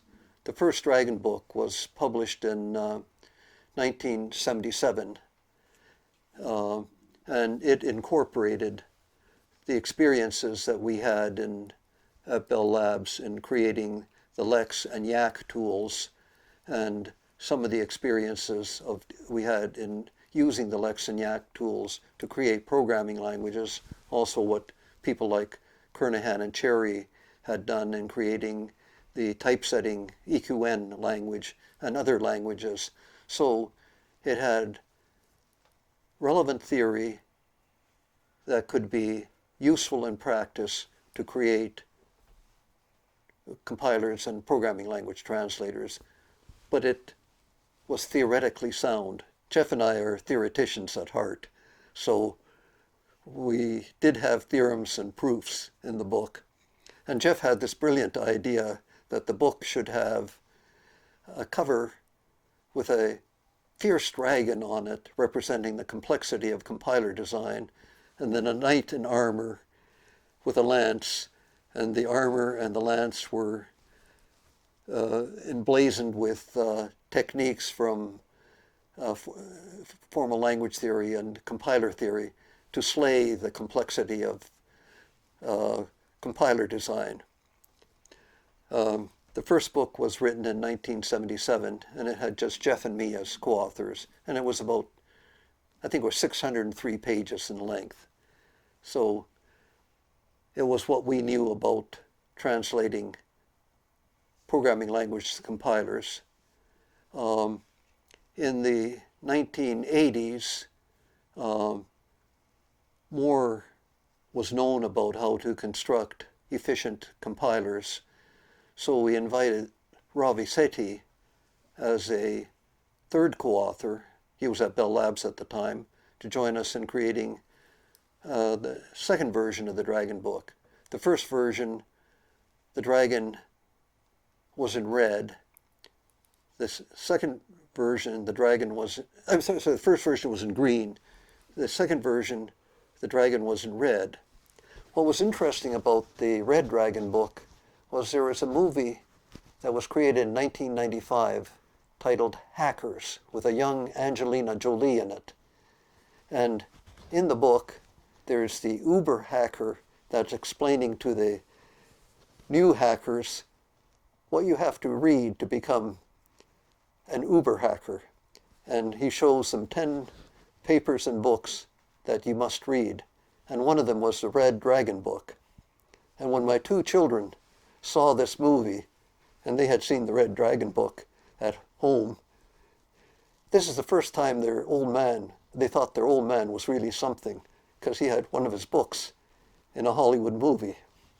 It shows what you have to do to impress your kids these days. And then in 2007, even more had been learned about, and the Red Dragon book was 800 pages. In 2007, we created a third version of the Dragon book that had a purple dragon on the cover, and it was close to 1,000 pages. None of us had the heart to write a fourth book at this point, because it just shows how much new knowledge had been created in the area of programming languages and compilers and their translators. And we continue to do research in this area to keep up with it, but I haven't really done that much research in compiler design as in the last part of my career. But there's still lots of interesting open problems left. And one of the most intriguing aspects of compiler design is, can we use AI, machine learning, these large language models like GPT-3 to create code automatically or from written specifications? That's still an unfolding story, and I'm not willing to trust any program created by an AI program at this point. I wouldn't want it in my pacemaker. I wouldn't want it in my self-driving car or in my airplane. But maybe for a computer game, it's okay. This is what they're creating with these at this time. So even the area of programming language translation is undergoing new approaches, and how successful they will be is to be determined. But one of the things that intrigues me greatly, and has intrigued me since I was a little kid, was how does the human brain use, what kind of algorithm does it use to process ideas? You hear my voice. What kind of algorithm does your brain use to convert the sound waves hitting your eardrum into meaning in your brain? The brain is a fantastic compiler, language translator, and nobody knows what algorithms it really uses. So there's that interesting aspect yet of compiler design. How does the human brain do it? And I don't know if ever, we'll really understand that, because this shows you how many interesting problems are left in programming language translation, depending on what your model of computation is and what kind of computing device you use to do it with. Excellent. Can you tell us what is awk and how did it come about? Okay. Awk is a programming language that was created by me, Brian Kernighan, and Peter Weinberger. And it's your three initials that are in. Yes, I'm the A in awk. Weinberger is the W in awk, and Kernighan is the K in awk. Brian and I had been talking, we had offices next door to one another at Bell Labs for a long time, of maybe we could get a generalization of the grep program that would process more than just do string pattern matching. That maybe we could have patterns that embody both numbers, arithmetic, and strings, and Boolean combinations of these things in the patterns. And maybe the action could be more than just printing the line that matches that pattern. We'd like to be able to do more sophisticated things. So our concept was, let's create a program, a pattern action program. And I like the pattern action paradigm of programming, because human beings are pattern action creatures. If we hear a loud noise, we look where the loud noise comes from. We're attracted by a pattern, and then we want to take some action associated with this. If the lion is pouncing and growling, we definitely want to take an action in hearing that growl. So this was the motivation for the design of awk, that it would be a tool for solving routine data processing data processing applications. I found myself teaching courses, so I had to keep track of student grades. I found myself having to manage budgets, so I had to manage budgets. I was an editor of a journal. I had to keep track of editorial correspondence. So I wanted a little language where I could write 1 or 2 line programs to do the administrative data processing. Kernighan had the similar idea. Peter Weinberger was interested in databases at that time, so he understood the importance of being able to do routine data processing easily and quickly. So we created a language whose sole function was to write throwaway programs, 1 or 2 line programs to do useful but routine data processing problems. And this was the genesis of awk. I was particularly interested in regular expression pattern matching at the time. Kernighan was interested in looking at things like associative arrays, generalizing the language, and pattern matching tools. So we basically constructed a grammatical specification for this language that we were thinking of, and then showed it to Weinberger, who was in our area, and in a weekend he created the first version of awk. So he did the implementation. Well, we had Lex and Yacc there. I actually wrote the pattern matching algorithms that are in awk, and Kernighan decided that it needed more comments on it, because you should comment your code. And his comment was, "Abandon hope, all ye who enter here." That's what he thought about my algorithm. He said it was too complicated for a mortal to understand. I disagreed with him, but it's basically the algorithm from egrep. So, and I had written the code for egrep and fgrep, so it was C. Oh, okay.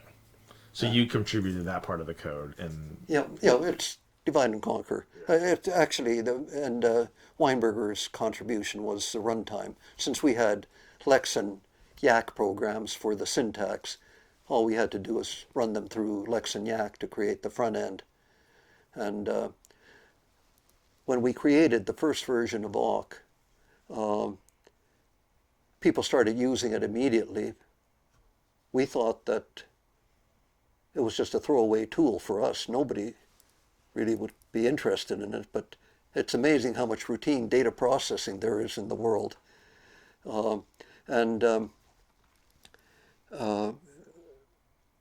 In language design, what's perhaps just as important is what you leave out of the language as what you choose to include in the language. So when we created the first version of awk, we spent a lot of time debating what features awk should have. And the reason the language got to be known as awk was they'd see the 3 of us in one office or another, and as our colleagues, when walking past the open door, they'd say awk, awk, awk, as they were going down the corridor. So we had no choice but to call it awk because of the good-natured ribbing we got from our colleagues. And then at some Unix conference, they passed out T-shirts that had awk and the error message saying bailing out on or near line 5. So that enshrined awk as a tool on Unix, and it's part of the POSIX specification of Unix. So whenever you have a Unix program or a Linux program these days, you get awk with it. So it's one of the most widely used tools on Unix. And I still write awk programs to do my routine data processing. I just recently was talking to somebody about the Russian peasant's multiplication algorithm, and I wrote and sent them the 5-line program to do this in awk. So I could have used Python, but awk is in my fingertips, so why not? So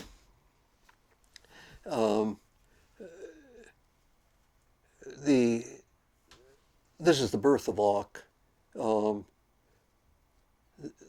What astonished me was that I felt that nobody would write any big programs. One day I came into Bell Labs, and here was this guy, engineer from the microelectronics unit of Bell Labs who had written a several thousand-line awk program and created a design automation system in it, because he found that he was doing digital circuit design, and he found that creating a tool to take specifications of digital circuits and transform them into the components of the circuit was enormously productive. And the reason he was in my office was that he had spent, I think, a week or two trying to debug his design automation tool, only to discover it was a bug in awk, and then he accused me of wasting 2 weeks of his life by writing an incorrect processor. So at that point, I decided that, talking to Brian, that maybe we should practice good software engineering in the design of the translator. So Brian instituted a unit test for all of these syntactic constructs in awk, and I got my students at Columbia to follow this practice of one-click design and build. And this is why they were able to design or deliver a working compiler at the end of the 15-week course, because they delivered what was working at the end of the course. And of course, they had to write a language specification patterned after the Appendix A of Kernahan and Ritchie's C language book for their language. So they had to deliver what was in the language specification. So all this experience and tools that I got experience with at Bell Labs got fed into the compiler design course. And I could mention a couple of the languages that were designed in the course, because I found that the most interesting part of my career at Columbia, is teaching and working with the Columbia students. In this course, I had a student who had come to Columbia for her Ph.D., and she was interested in quantum computing. So in the first year, she took this course, and she and the little group of colleagues she had designed a little language for learning about quantum computing. And so they created a language they called it QHISC for learning about quantum computing. After taking the course, she said, you know, these programming language translators are really fascinating. Will you be my thesis advisor? And I said to her, Krista, I know nothing about quantum mechanics, but if you teach me quantum mechanics, I'll teach you about compilers, and then I'll be happy to be your thesis advisor. So she did her PhD thesis on programming languages and tools for quantum computing, and in the process taught me quantum mechanics. Through her, I said that if you're a compiler designer, not only do you have to understand the source language, you have to understand the target machine. So I had her spend a year at MIT in Ike Chung's lab learning about how quantum computers are really built. And at the end of this experience, we had this experience of creating an article on tools for quantum computing. It became a paper as part of her thesis, but it became a paper that became the cover article of the computer magazine for IEEE. And after she graduated, she went to Microsoft to work, and she is now the vice president in charge of quantum computing at Microsoft. And she goes around talking about the benefits of quantum computing all over the world. And she and her colleagues developed a language at Microsoft called Q# that is now part of the Microsoft Quantum Development Kit. So you can experiment with quantum algorithms using Q#, and you can then have them compiled into code that will run on a variety of elementary quantum computers that have been created by the community already. There are 15 different programming languages listed on Wikipedia's quantum programming languages page, including Q#. So that was an interesting experience, and it also reinforces the comment that to be with it, it's lifelong learning. And there's nothing better than getting bright people to teach you about their field. So she taught me the little I know about quantum mechanics, but I know enough about the how to represent quantum programs in a programming language to have had very fruitful collaboration with her on quantum programming design tools and programming languages. The other language... What's her name again? Krysta, Krysta, Svore, Svore. She's well known in the quantum computing programming circles, and you can see all sorts of talks by her at various conferences and fora on YouTube if you want to follow up on this. The other interesting language, well, almost all of the languages far exceeded my expectations on what I thought students would produce.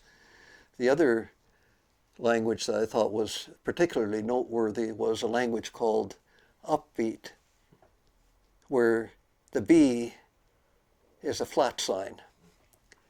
We're going back to music now. The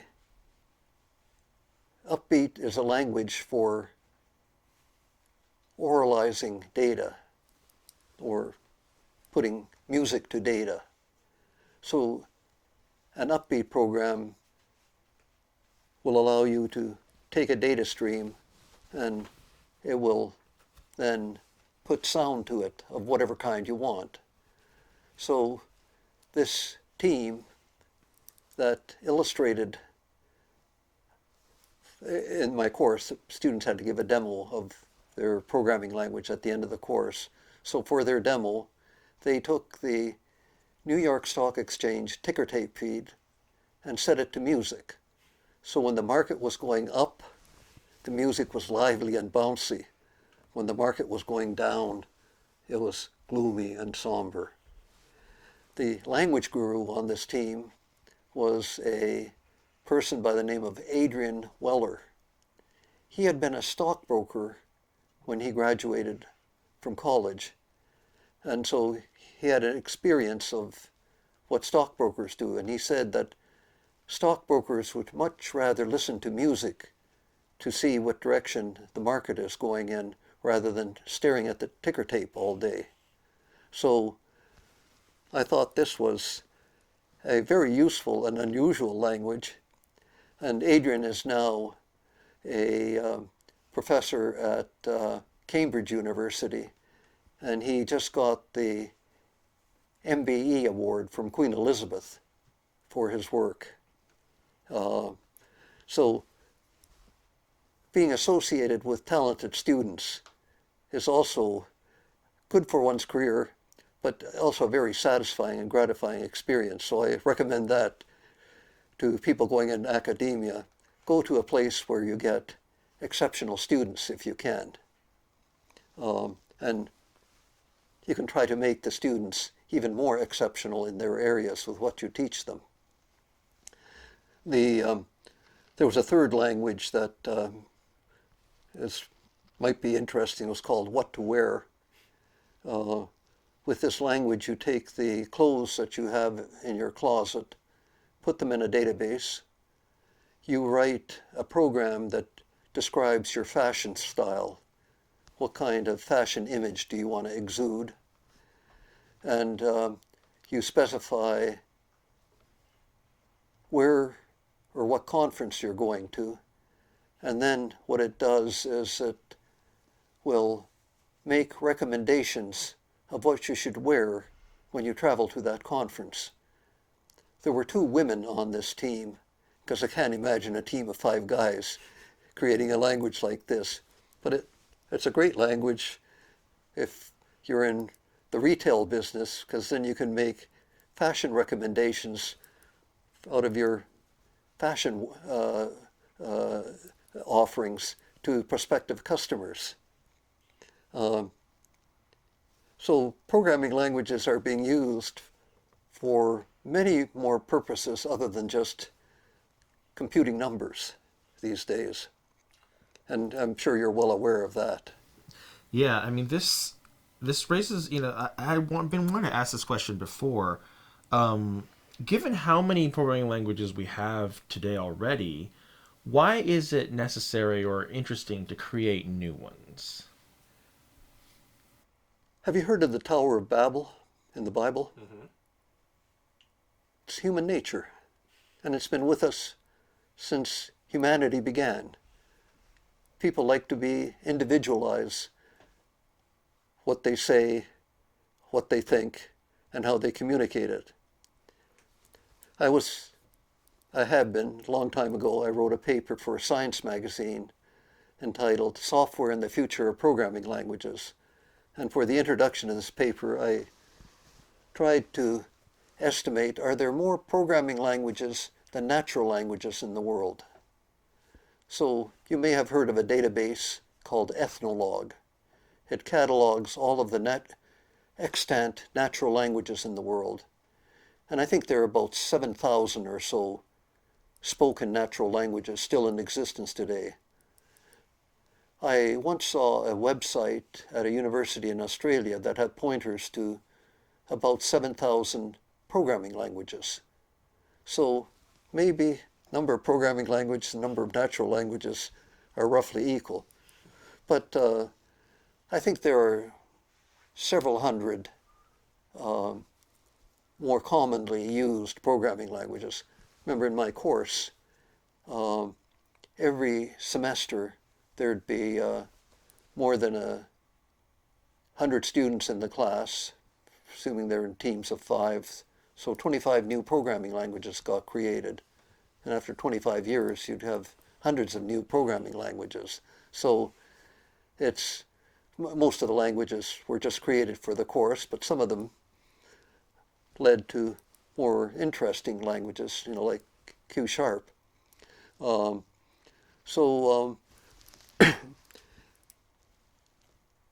What do you want in a programming language? And this gets down to this issue of how do you communicate? What's the purpose of a programming language? It's to communicate an algorithm to a computer. And the compiler translates the algorithm from the source language into a semantically equivalent algorithm in the target language. The target language, by the way, could be how your brain works, but let's just deal with silicon computers. And people get passionate about their programming language. If you want to create World War III amongst a group of programmers, just ask them, what's the world's best programming language? That's almost akin to asking, what's the world's best natural language? One that you probably speak, and you can't think of a better language than what you speak. Of course, a lot of abstractions have gone into the creation of programming languages, and now we've entered the world of distributed computing, not just computing a function. We deal with distributed software systems that maintain an ongoing interaction with their environment.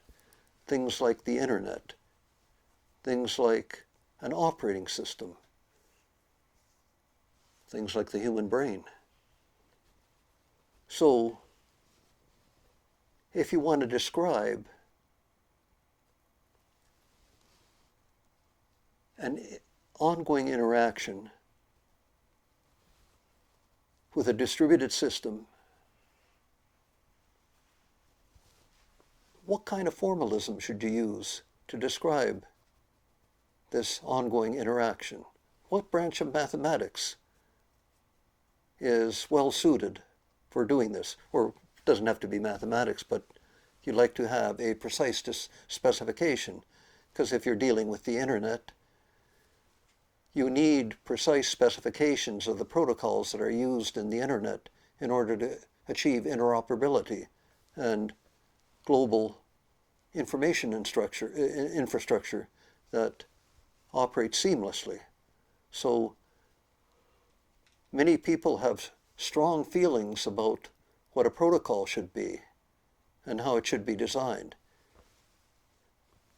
Many people have strong feeling of how arithmetic should be specified and how much mathematics should you put into your programming language. What type system should you use? Should every programming language know about complex numbers? How about quaternions? It's so much fun designing a programming language. It's awfully hard to design one that is elegant, simple, and gets widely adopted. But one of the things I noted with C is that C has been one of the most popular programming languages in the world since its inception. And I attribute that to the good taste of Dennis Ritchie. Good taste, I don't know, can that be taught?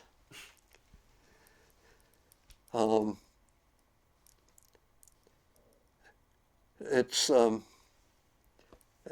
question that intrigues me, and certainly I learned an awful lot about language design by interacting with Brian Kernighan and Peter Weinberger in the design of awk. And Kernighan has a number of very popular little languages to his credit. I mentioned EQN for specifying mathematics.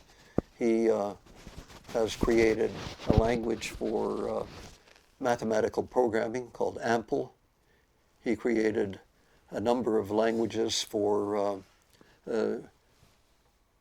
he created a language called RAT4, Rational Fortran.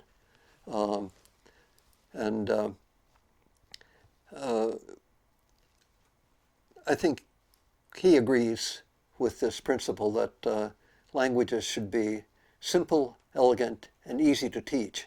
Well, one of the things I did in my compilers course was that in addition to creating a new programming language, you had to write a user manual for your programming language before you implemented it.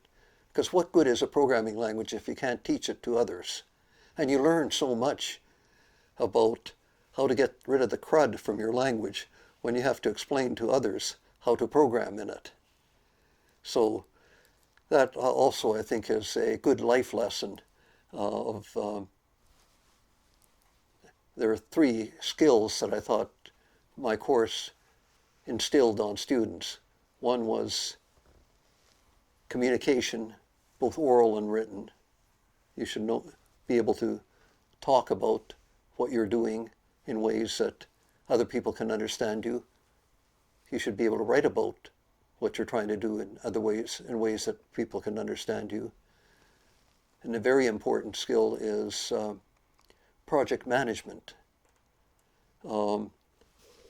That's why I had 5 people on a programming team. Managing 1 person is tough. Managing 2 is a little harder. 3, 5, you have to start thinking about serious project management. How do you get 5 people to implement something that's changing as it's going along? So this is the epitome of software design, collaborative software design on evolving systems. How do you keep everybody on the team abreast of what you're doing, and what kind of process do you use to ensure that what it gets produced as the output is what you had in mind at the beginning? That was the function of the language guru on each team. And then The third aspect of life skill is teamwork. How do you work with other people? And frequently I get the comment, I'd assign a TA to each team, and I TA a few teams myself just to make sure there wasn't a meltdown on the team. One of the comments that I often heard from talking to the individual team workers is, I really can't work with these turkeys. These are Columbia students. And I said to them, you haven't seen turkeys. Wait till you get out into the real world.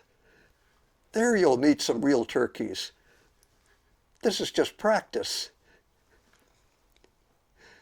So teamwork is a very important skill, especially in this world where you deal with systems that are so large that they can't be created by a single individual anymore. So computer science has got all sorts of interesting technical problems. It's also got interesting people problems, and it's got interesting philosophical problems of are human beings just computers? The Turing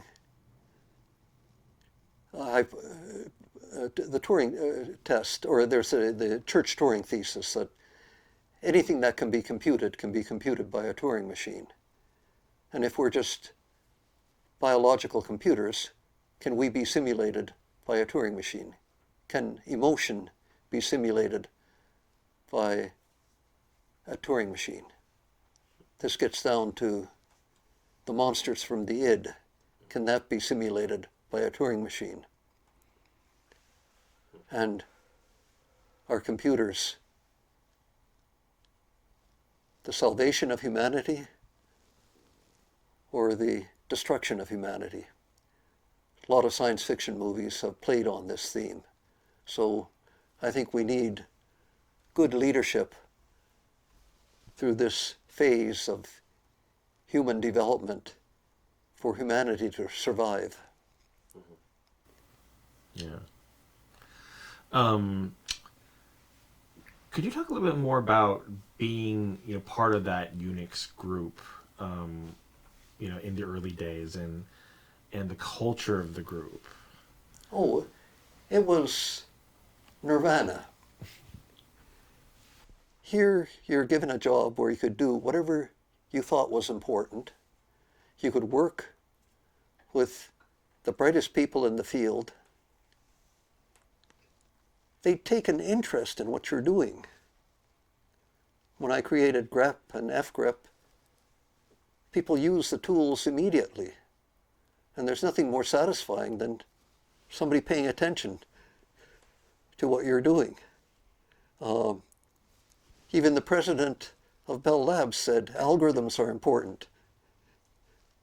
Has your president of your company said, go teach it to everyone else? I thought that was a very heady experience.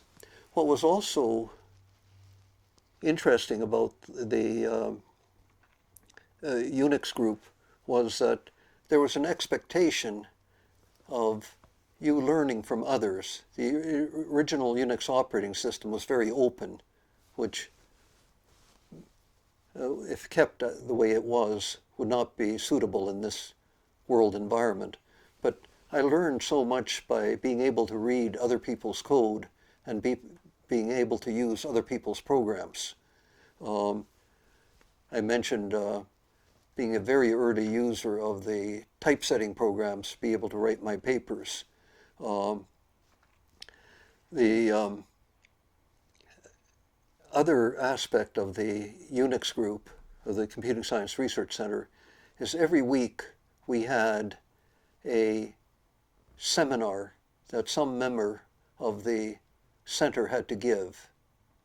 And it was the most terrifying event of working at Bell Labs, because once a year you had to get up in front of your peers and explain to them what you're doing. And these people did not suffer fools very graciously. So I would have to say, what can I do to impress Ken Thompson? Screw impressing my boss. Impressing my peers was much more important to me because I wanted to be considered one of the guys. And to get into the Unix room, Ken Thompson had his desk right at the entrance. And I know people who felt intimidated that they'd have to pass by Ken Thompson to walk into the Unix room. But finally, I got used to it, and they more or less accepted me in the Unix room. There was a certain culture, but the culture was one of excellence, one of caring for what people did, and it was one of conviviality. In the very early days, have you ever seen a punch card? Mm-hmm. Have you ever created a punch card on a key punch machine? Yes, at the museum. So in the early days, that was the way we created input to the very first computers we had. And we had these key punch machines in the computer room. And with the key punch machines, depending on what kind of pattern you put into the punches you put on the punch cards, you could develop a certain resonance of the key punch machine, so you could get them to start walking across the room. So we had contests to see who could make our key punch machine walk the fastest across the room. This was not necessarily viewed very favorably with management, but on the other hand, it shows what some of the things very bright people, creative people do when they get tired of doing what they're supposed to be doing. I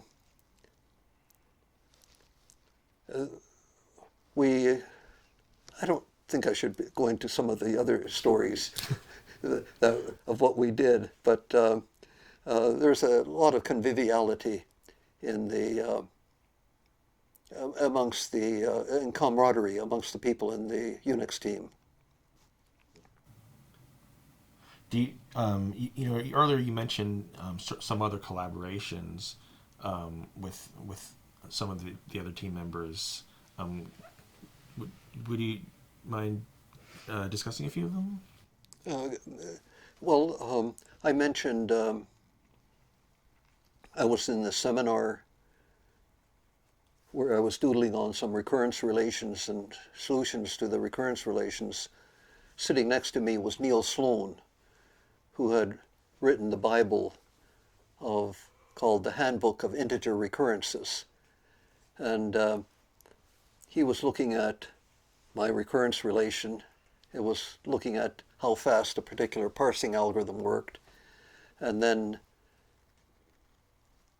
when he saw the recurrence relation, he took the sheet of paper out from under my pencil and in a loud voice said, "Where did you get this recurrence?" Because this was a recurrence that wasn't in his book at the time. And he was writing the handbook of integer recurrences. And this was just recurrences of the form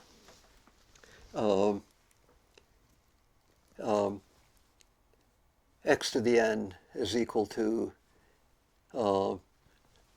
f of x to the n minus 1 plus some function of the previous elements of the recurrence. And so amongst this recurrence, a class of recurrences, you could count the number of binary trees of height n.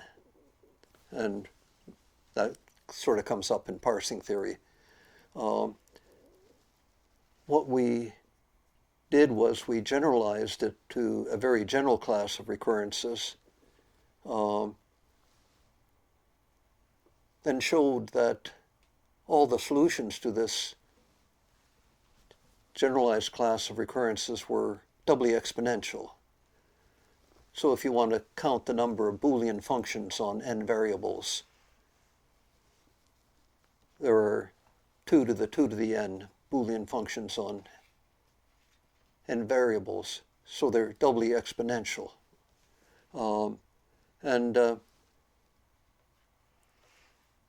We had the solution by 4 o'clock in the afternoon. He wanted to make sure he had the literature search right, so he wanted to go to the Brown Library and look at some of the original papers by some of the mathematical greats like Euler or Leibniz or Gauss, made sure that he had his historical treatment of the evolution of this class correct. And then by the end of the week, we had the paper written and submitted to the Fibonacci Quarterly. So that was an experience that I probably could not have had hardly anywhere. The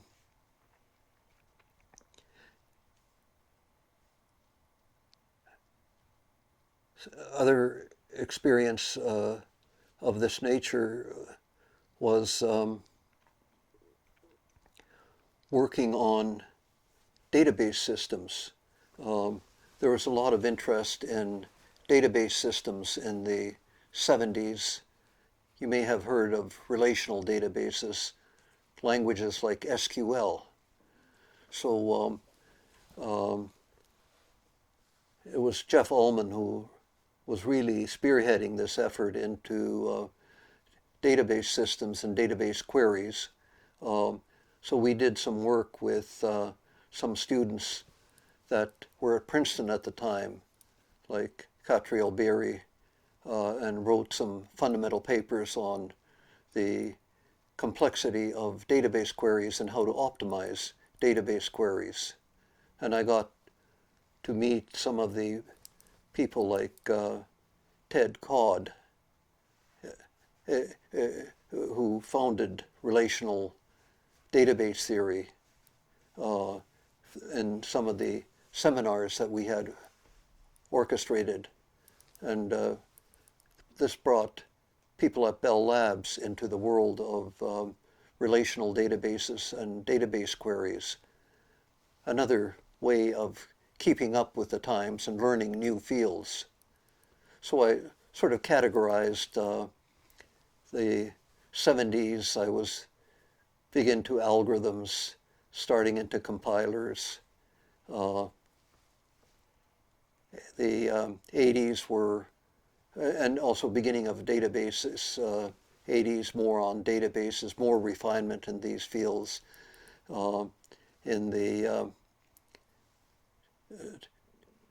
2000s, when I got to Columbia, quantum computing, particularly with through Christos Fori.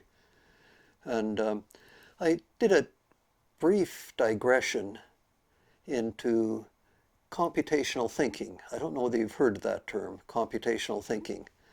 In the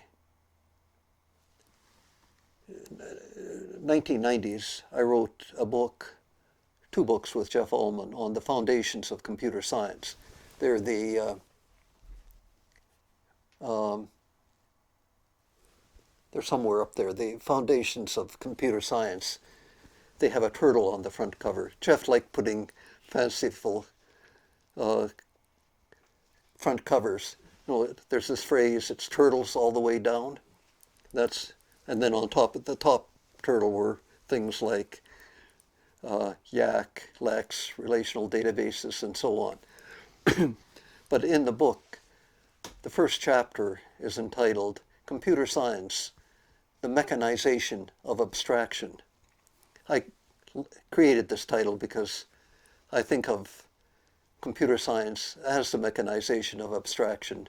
Abstractions are important in any field. But then in 2006, Jeanette Wing wrote a paper for the communications of the ACM entitled Computational Thinking, and it became very influential suggesting that computational thinking become part of every school kid's repertoire of tools for approaching problems. My thought on computational thinking was that, and I noticed this as I was going through school, that if you have the right way of thinking about a problem, some ways of thinking about a problem make the solution appear very elementary and very simple.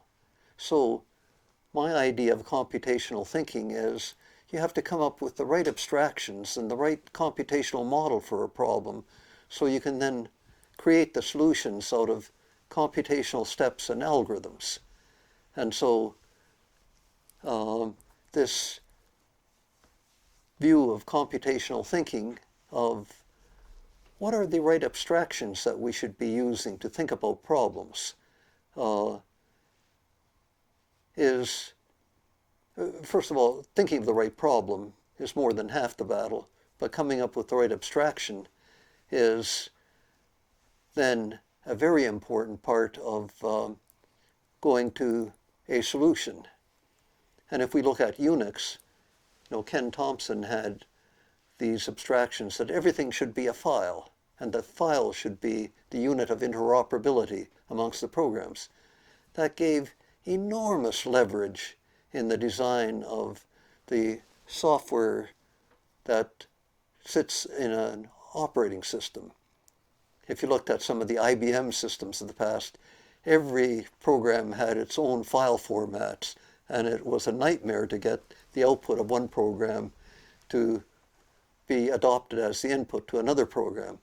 And this was another motivation for us creating awk, is that we wanted a tool that could be used to transform the output of one program very easily so then it could be fed into another program.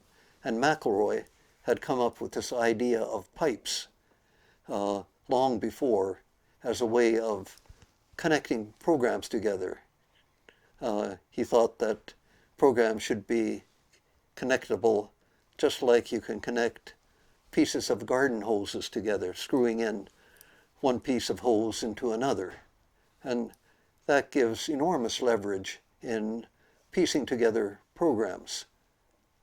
And one famous example of this is, I used this when I talked about computer science and algorithms to the high school math club of a talking test calculator. We had a program that will behave as a desk calculator. It would add, subtract, multiply numbers, arbitrary precision numbers. They could be arbitrarily long integers, if you like. There is a program that would translate numbers into words. So 1 would become O-N-E. There was a program called Speak that would translate words into phonemes, spoken phonemes. So all you had to do to get a talking desk calculator is take the desk calculator program, pipe its output into words, pipe it into Speak, and voila, you have a speaking desk calculator. All you had to do was compose 3 existing programs together. Think of how hard this would be if you had to do it from scratch. So having the right abstractions can greatly facilitate the design of programs and systems.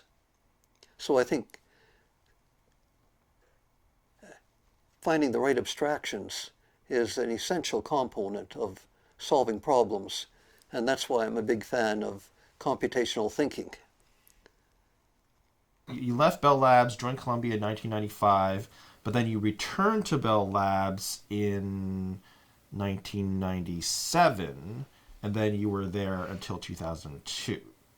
I was on a leave of absence. Ah, right. So I asked Columbia for a 1-year leave of absence. I was having such a good time, I then wrote Columbia and said, can I extend that to 2 years?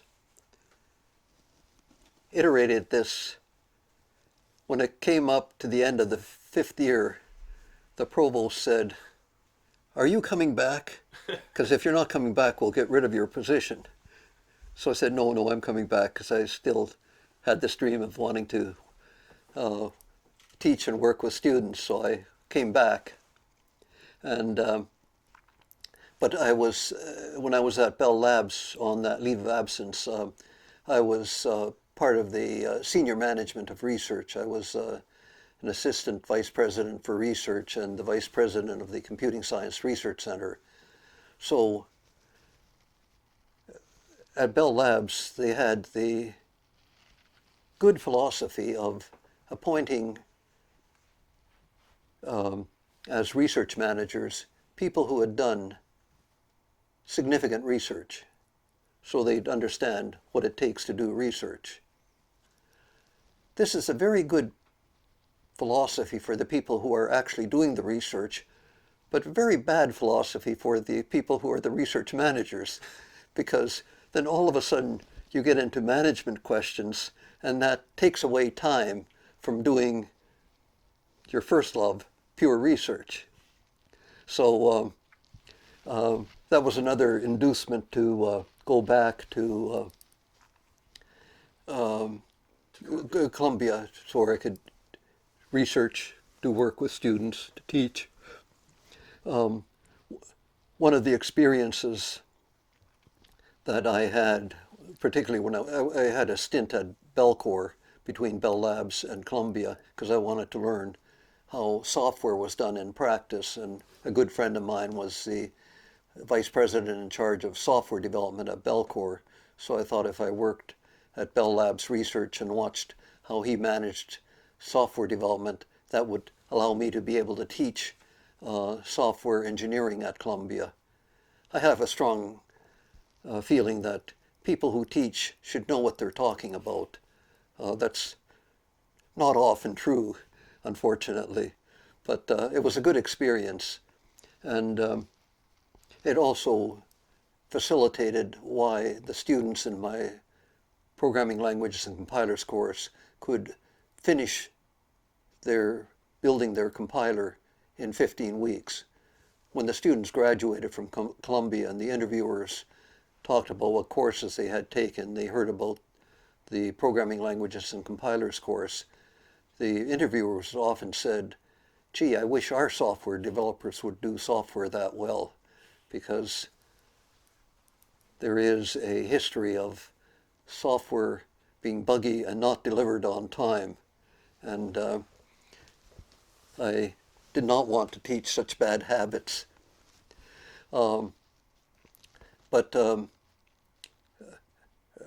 I learned a lot of things about the industry through being in senior management, and also I was on a number of external committees for the government, for NSF, for the national academies.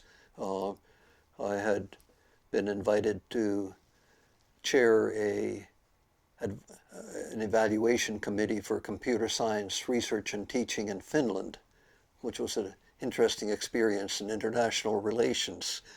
Could you talk quickly about your decision to leave Bell in the first place and go to Columbia? Oh, I think everybody should have a life plan. And my life plan was do research at Bell Labs and then go teach and work with students for the last third of my career. So that's part of my life plan. Yeah. You could have gone anywhere, though. How did you end up at Columbia? Do you want me to be honest? There was a previous chair, Joe Traub. He had set up computer science at Carnegie Mellon University and done a very good job of it. Columbia hired him to set up the computer science department at Columbia, and he recognized the importance of getting good people. He had also worked at Bell Labs at one time, and he knew me. So he got me to serve on his search committee for the next chair of the computer science department. And so we went through candidate after candidate after candidate, and he kept saying, "Oh, Al, you're so much better than these candidates." And after saying this often enough, he persuaded me to enter Columbia as chair of the computer science department, which is a suboptimal way to enter academia. But I said, let me do my public service. I was managing an organization of about 200 people at Belcour. How hard could it be manage 25 people at academia? And the answer is much harder. But I'm very happy to say that computer science has done quite well at Columbia. It's gone way up in the rankings from when I started it, and it's got some of the most exceptional people in the field at this point. So I used what I learned at Bell Labs is that if you want to be the best research organization in the world, you better hire the best researchers in the world. So my philosophy was always to go after the best students that were graduating. And hiring the very best is a challenge. You have to nurture the candidates long before they graduate because they're spoken for well before they graduate.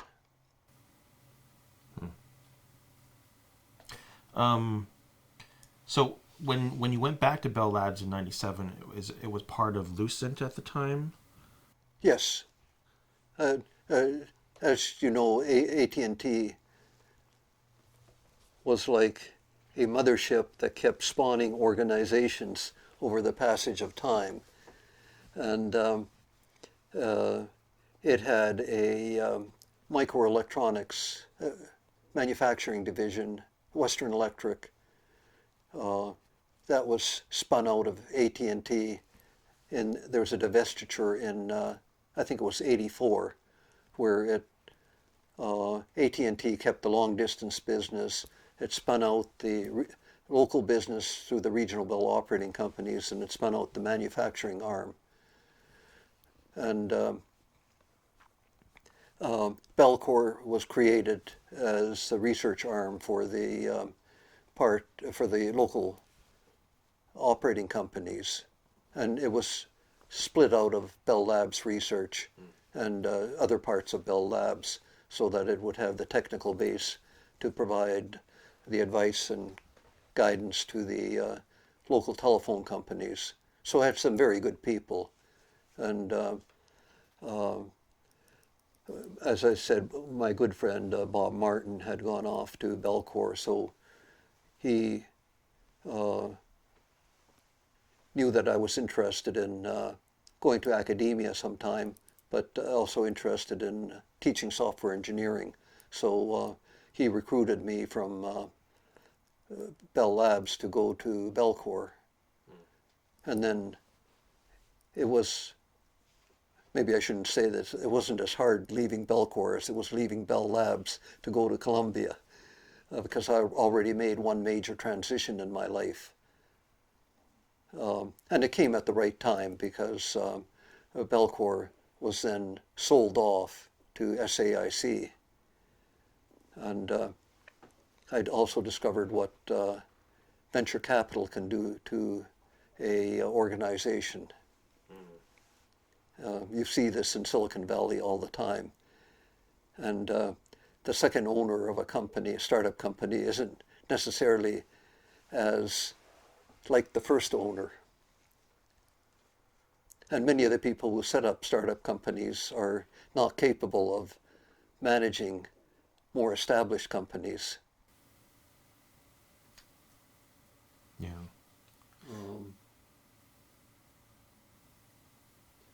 You can provide your own examples of this. Yeah.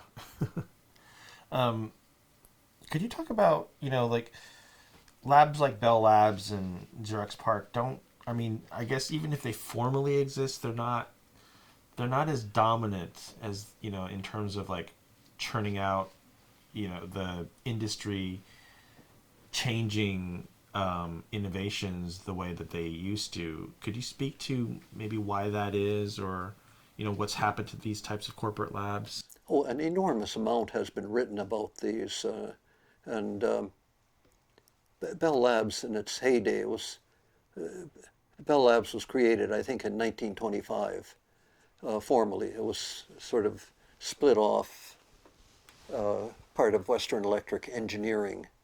And the founders of AT&T, the presidents, had this idea that in order to have universal service, that was their credo, we don't understand enough of the technology to create cheap, efficient, universal service. So the charter for the Bell Labs was cheap, efficient, universal service across the United States and around the world eventually.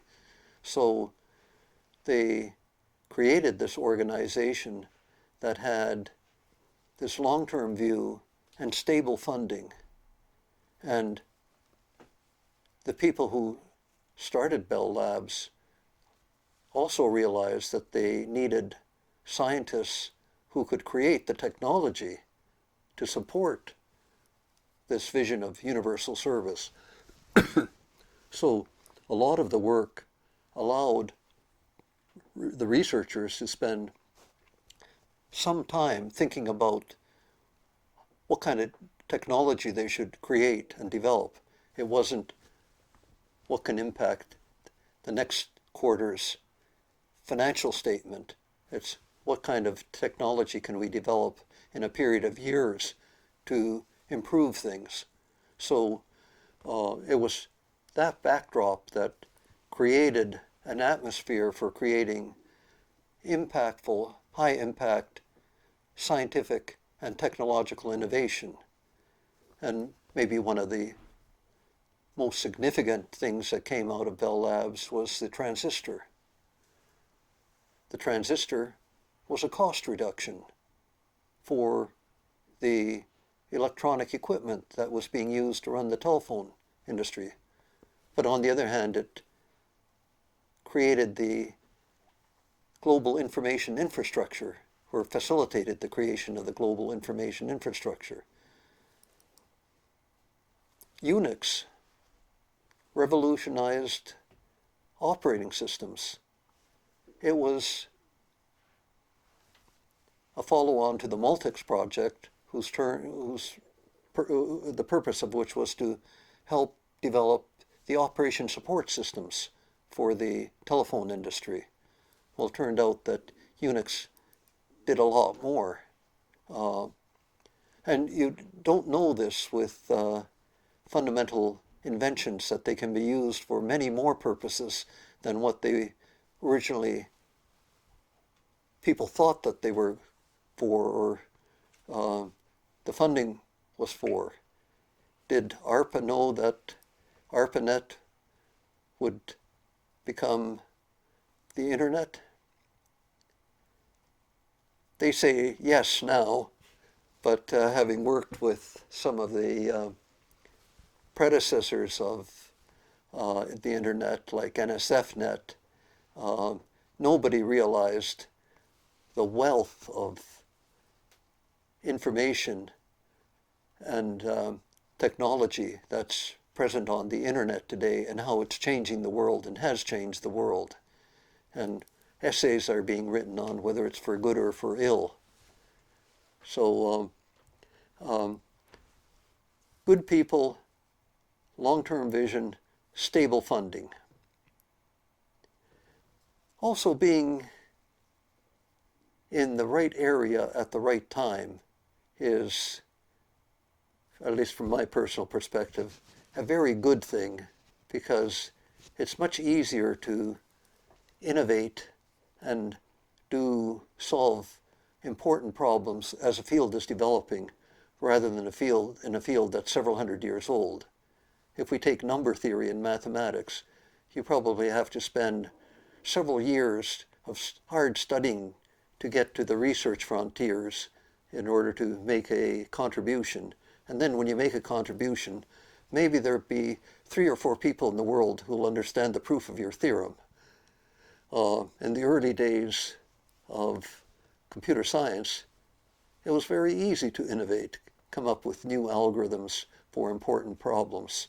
And these are some of the algorithms that are still used.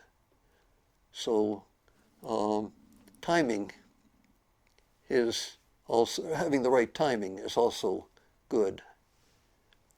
In many ways, I think that maybe understanding how the human body processes information is ripe for innovation and scientific improvement. But the problems are really hard. You know, how does the brain implement algorithms to do what it does? What is consciousness? You have a good definition for consciousness? I don't, but there are ones out there. The medical profession does not have a good definition for consciousness or for thinking.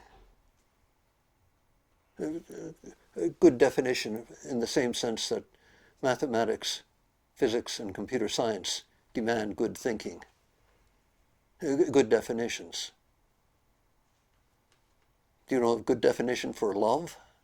Hate?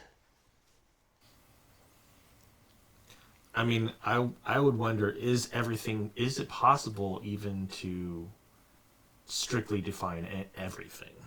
Well, if you can't define it, you don't know it. But Your you might concept of love and is could maybe very experience different it. than mine.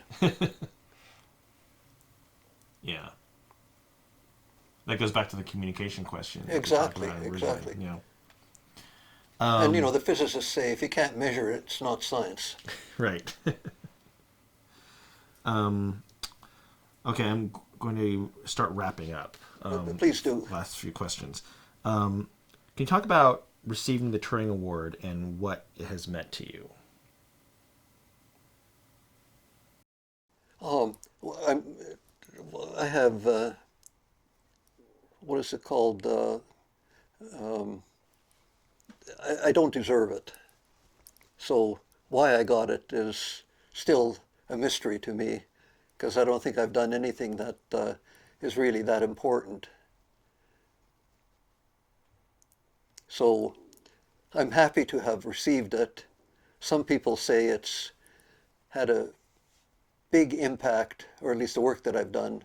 I think particularly in the area of algorithms and algorithm design techniques. When I wrote the Design Analysis of Computer Algorithms book, my favorite chapter that I wrote was algorithm design techniques, and my boss, Doug McElroy, said, this is a great contribution because at that point people have created good algorithms for specific problems like the fast Fourier transform or sorting. But here you've created techniques that apply to a broad class of problems so that when you're exploring a new area, you can immediately ask such questions as, what are the brute force methods? Does dynamic programming apply? Can you use hill climbing techniques? And so on. So you have these general classes of techniques that can immediately be used to try to find that algorithm that gives the improvement that you're looking for. So I don't think, maybe you can get a Turing Award or a Nobel Prize for the algorithm design techniques used by whoever created humans, because we have some pretty good algorithm design techniques. What gives people creativity is evolution. I think of that as a magnificent algorithm. Who thought of evolution? So we ramp up the food chain, and then ultimately you can come up to questions of who created God?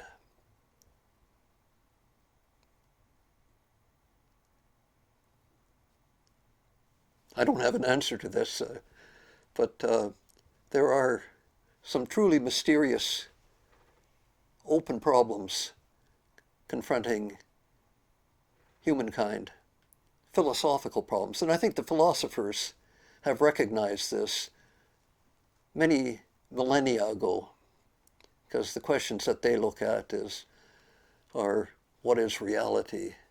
What's the essence of being? And will we ever have precise definitions for these? Certainly not in my lifetime, maybe not even in yours.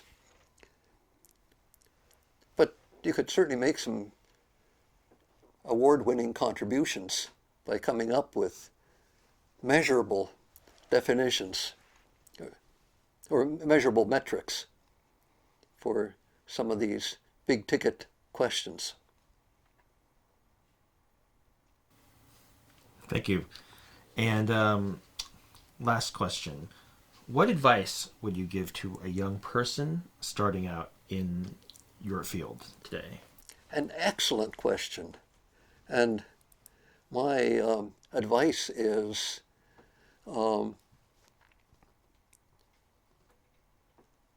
you can never learn too much mathematics. Mathematics is going to be important. Learn the fundamentals of whatever field you're in, because the fundamentals don't go out of style nearly as quickly as the technology of the nonce. And when you graduate, try to get a job working with the best people in the field, because you learn so much from these people. And then you'll be well positioned for your next job. So learn mathematics, learn fundamentals, try to work with the best people in the field. And write a book. I maybe should add that about what you're doing. So have you thought of writing a book on interviewing people effectively, efficiently? Not yet. Not yet. So that's an excellent answer, but you might want to think about it. I noticed in the New York Times today there's a person who is advising the government on cybersecurity, who's a journalist. And one of the things that she's saying is that the government needs to attract the best people, technical people in the field, to combat the cyber terrorists. And I think that's an important observation, that how should the government go about being able to do this? There was also another article in today's New York Times about the love guru. I haven't finished reading this, but she runs an advisory service for rich clients on how to find dates. And she's got a methodology on what you should do to find that one. So, interesting areas of opportunity. And whether computer science or computational thinking works for these remains to be seen, but I'm looking at where some of the targets of opportunity for new people are. And notice that a lot of these involve how does technology interact with people and society. One of the most interesting books or journals that I read was AI and Society, the latest journal of the American Academy of Arts and Sciences.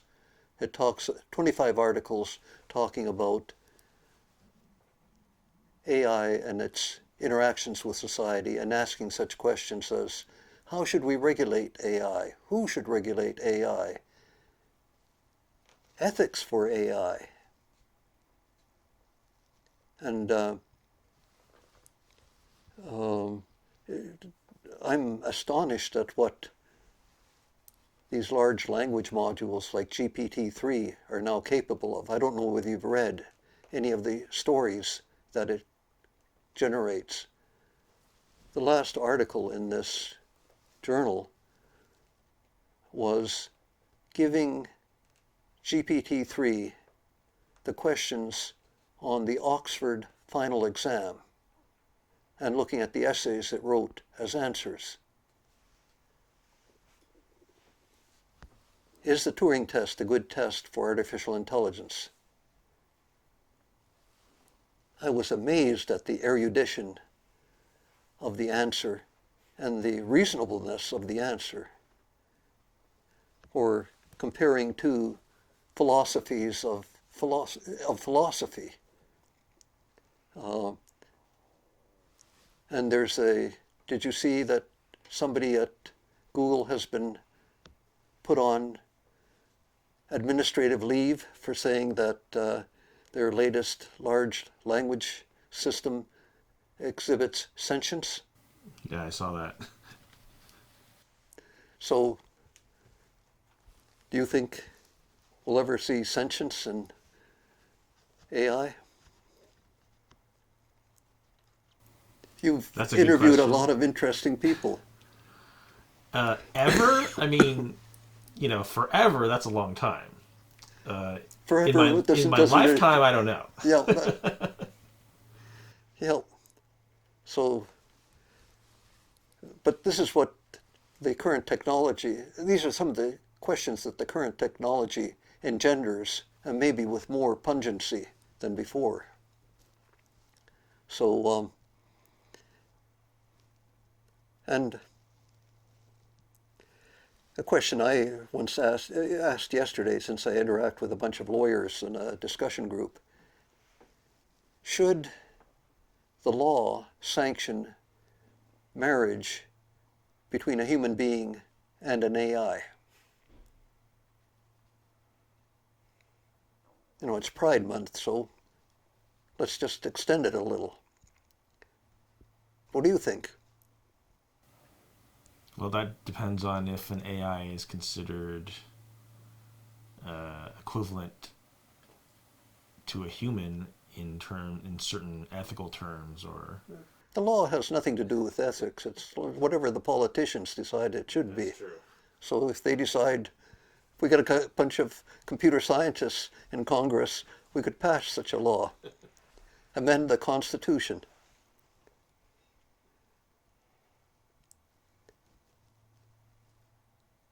And by the way, this question was asked in a Ph.D. thesis that I read many decades ago, coming out of Denmark, saying, if marriage gets sanctioned between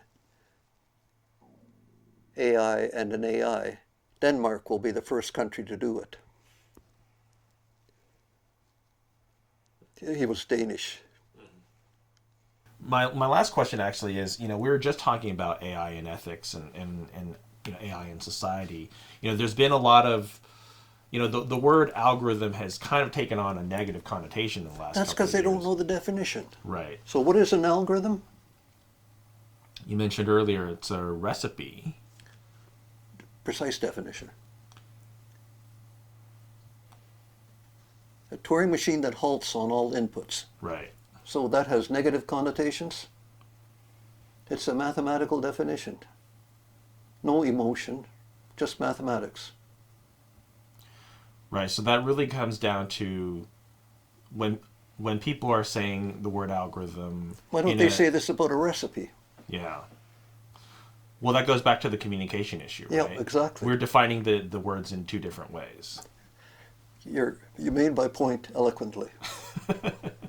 The University of Helsinki, when you get a Ph.D., you have to buy a sword to defend truth and knowledge. So they gave me this, I didn't have to buy this, a sword. And then at the end of the graduation, the PhDs form an arch of swords, and then the master students go walking under the arch.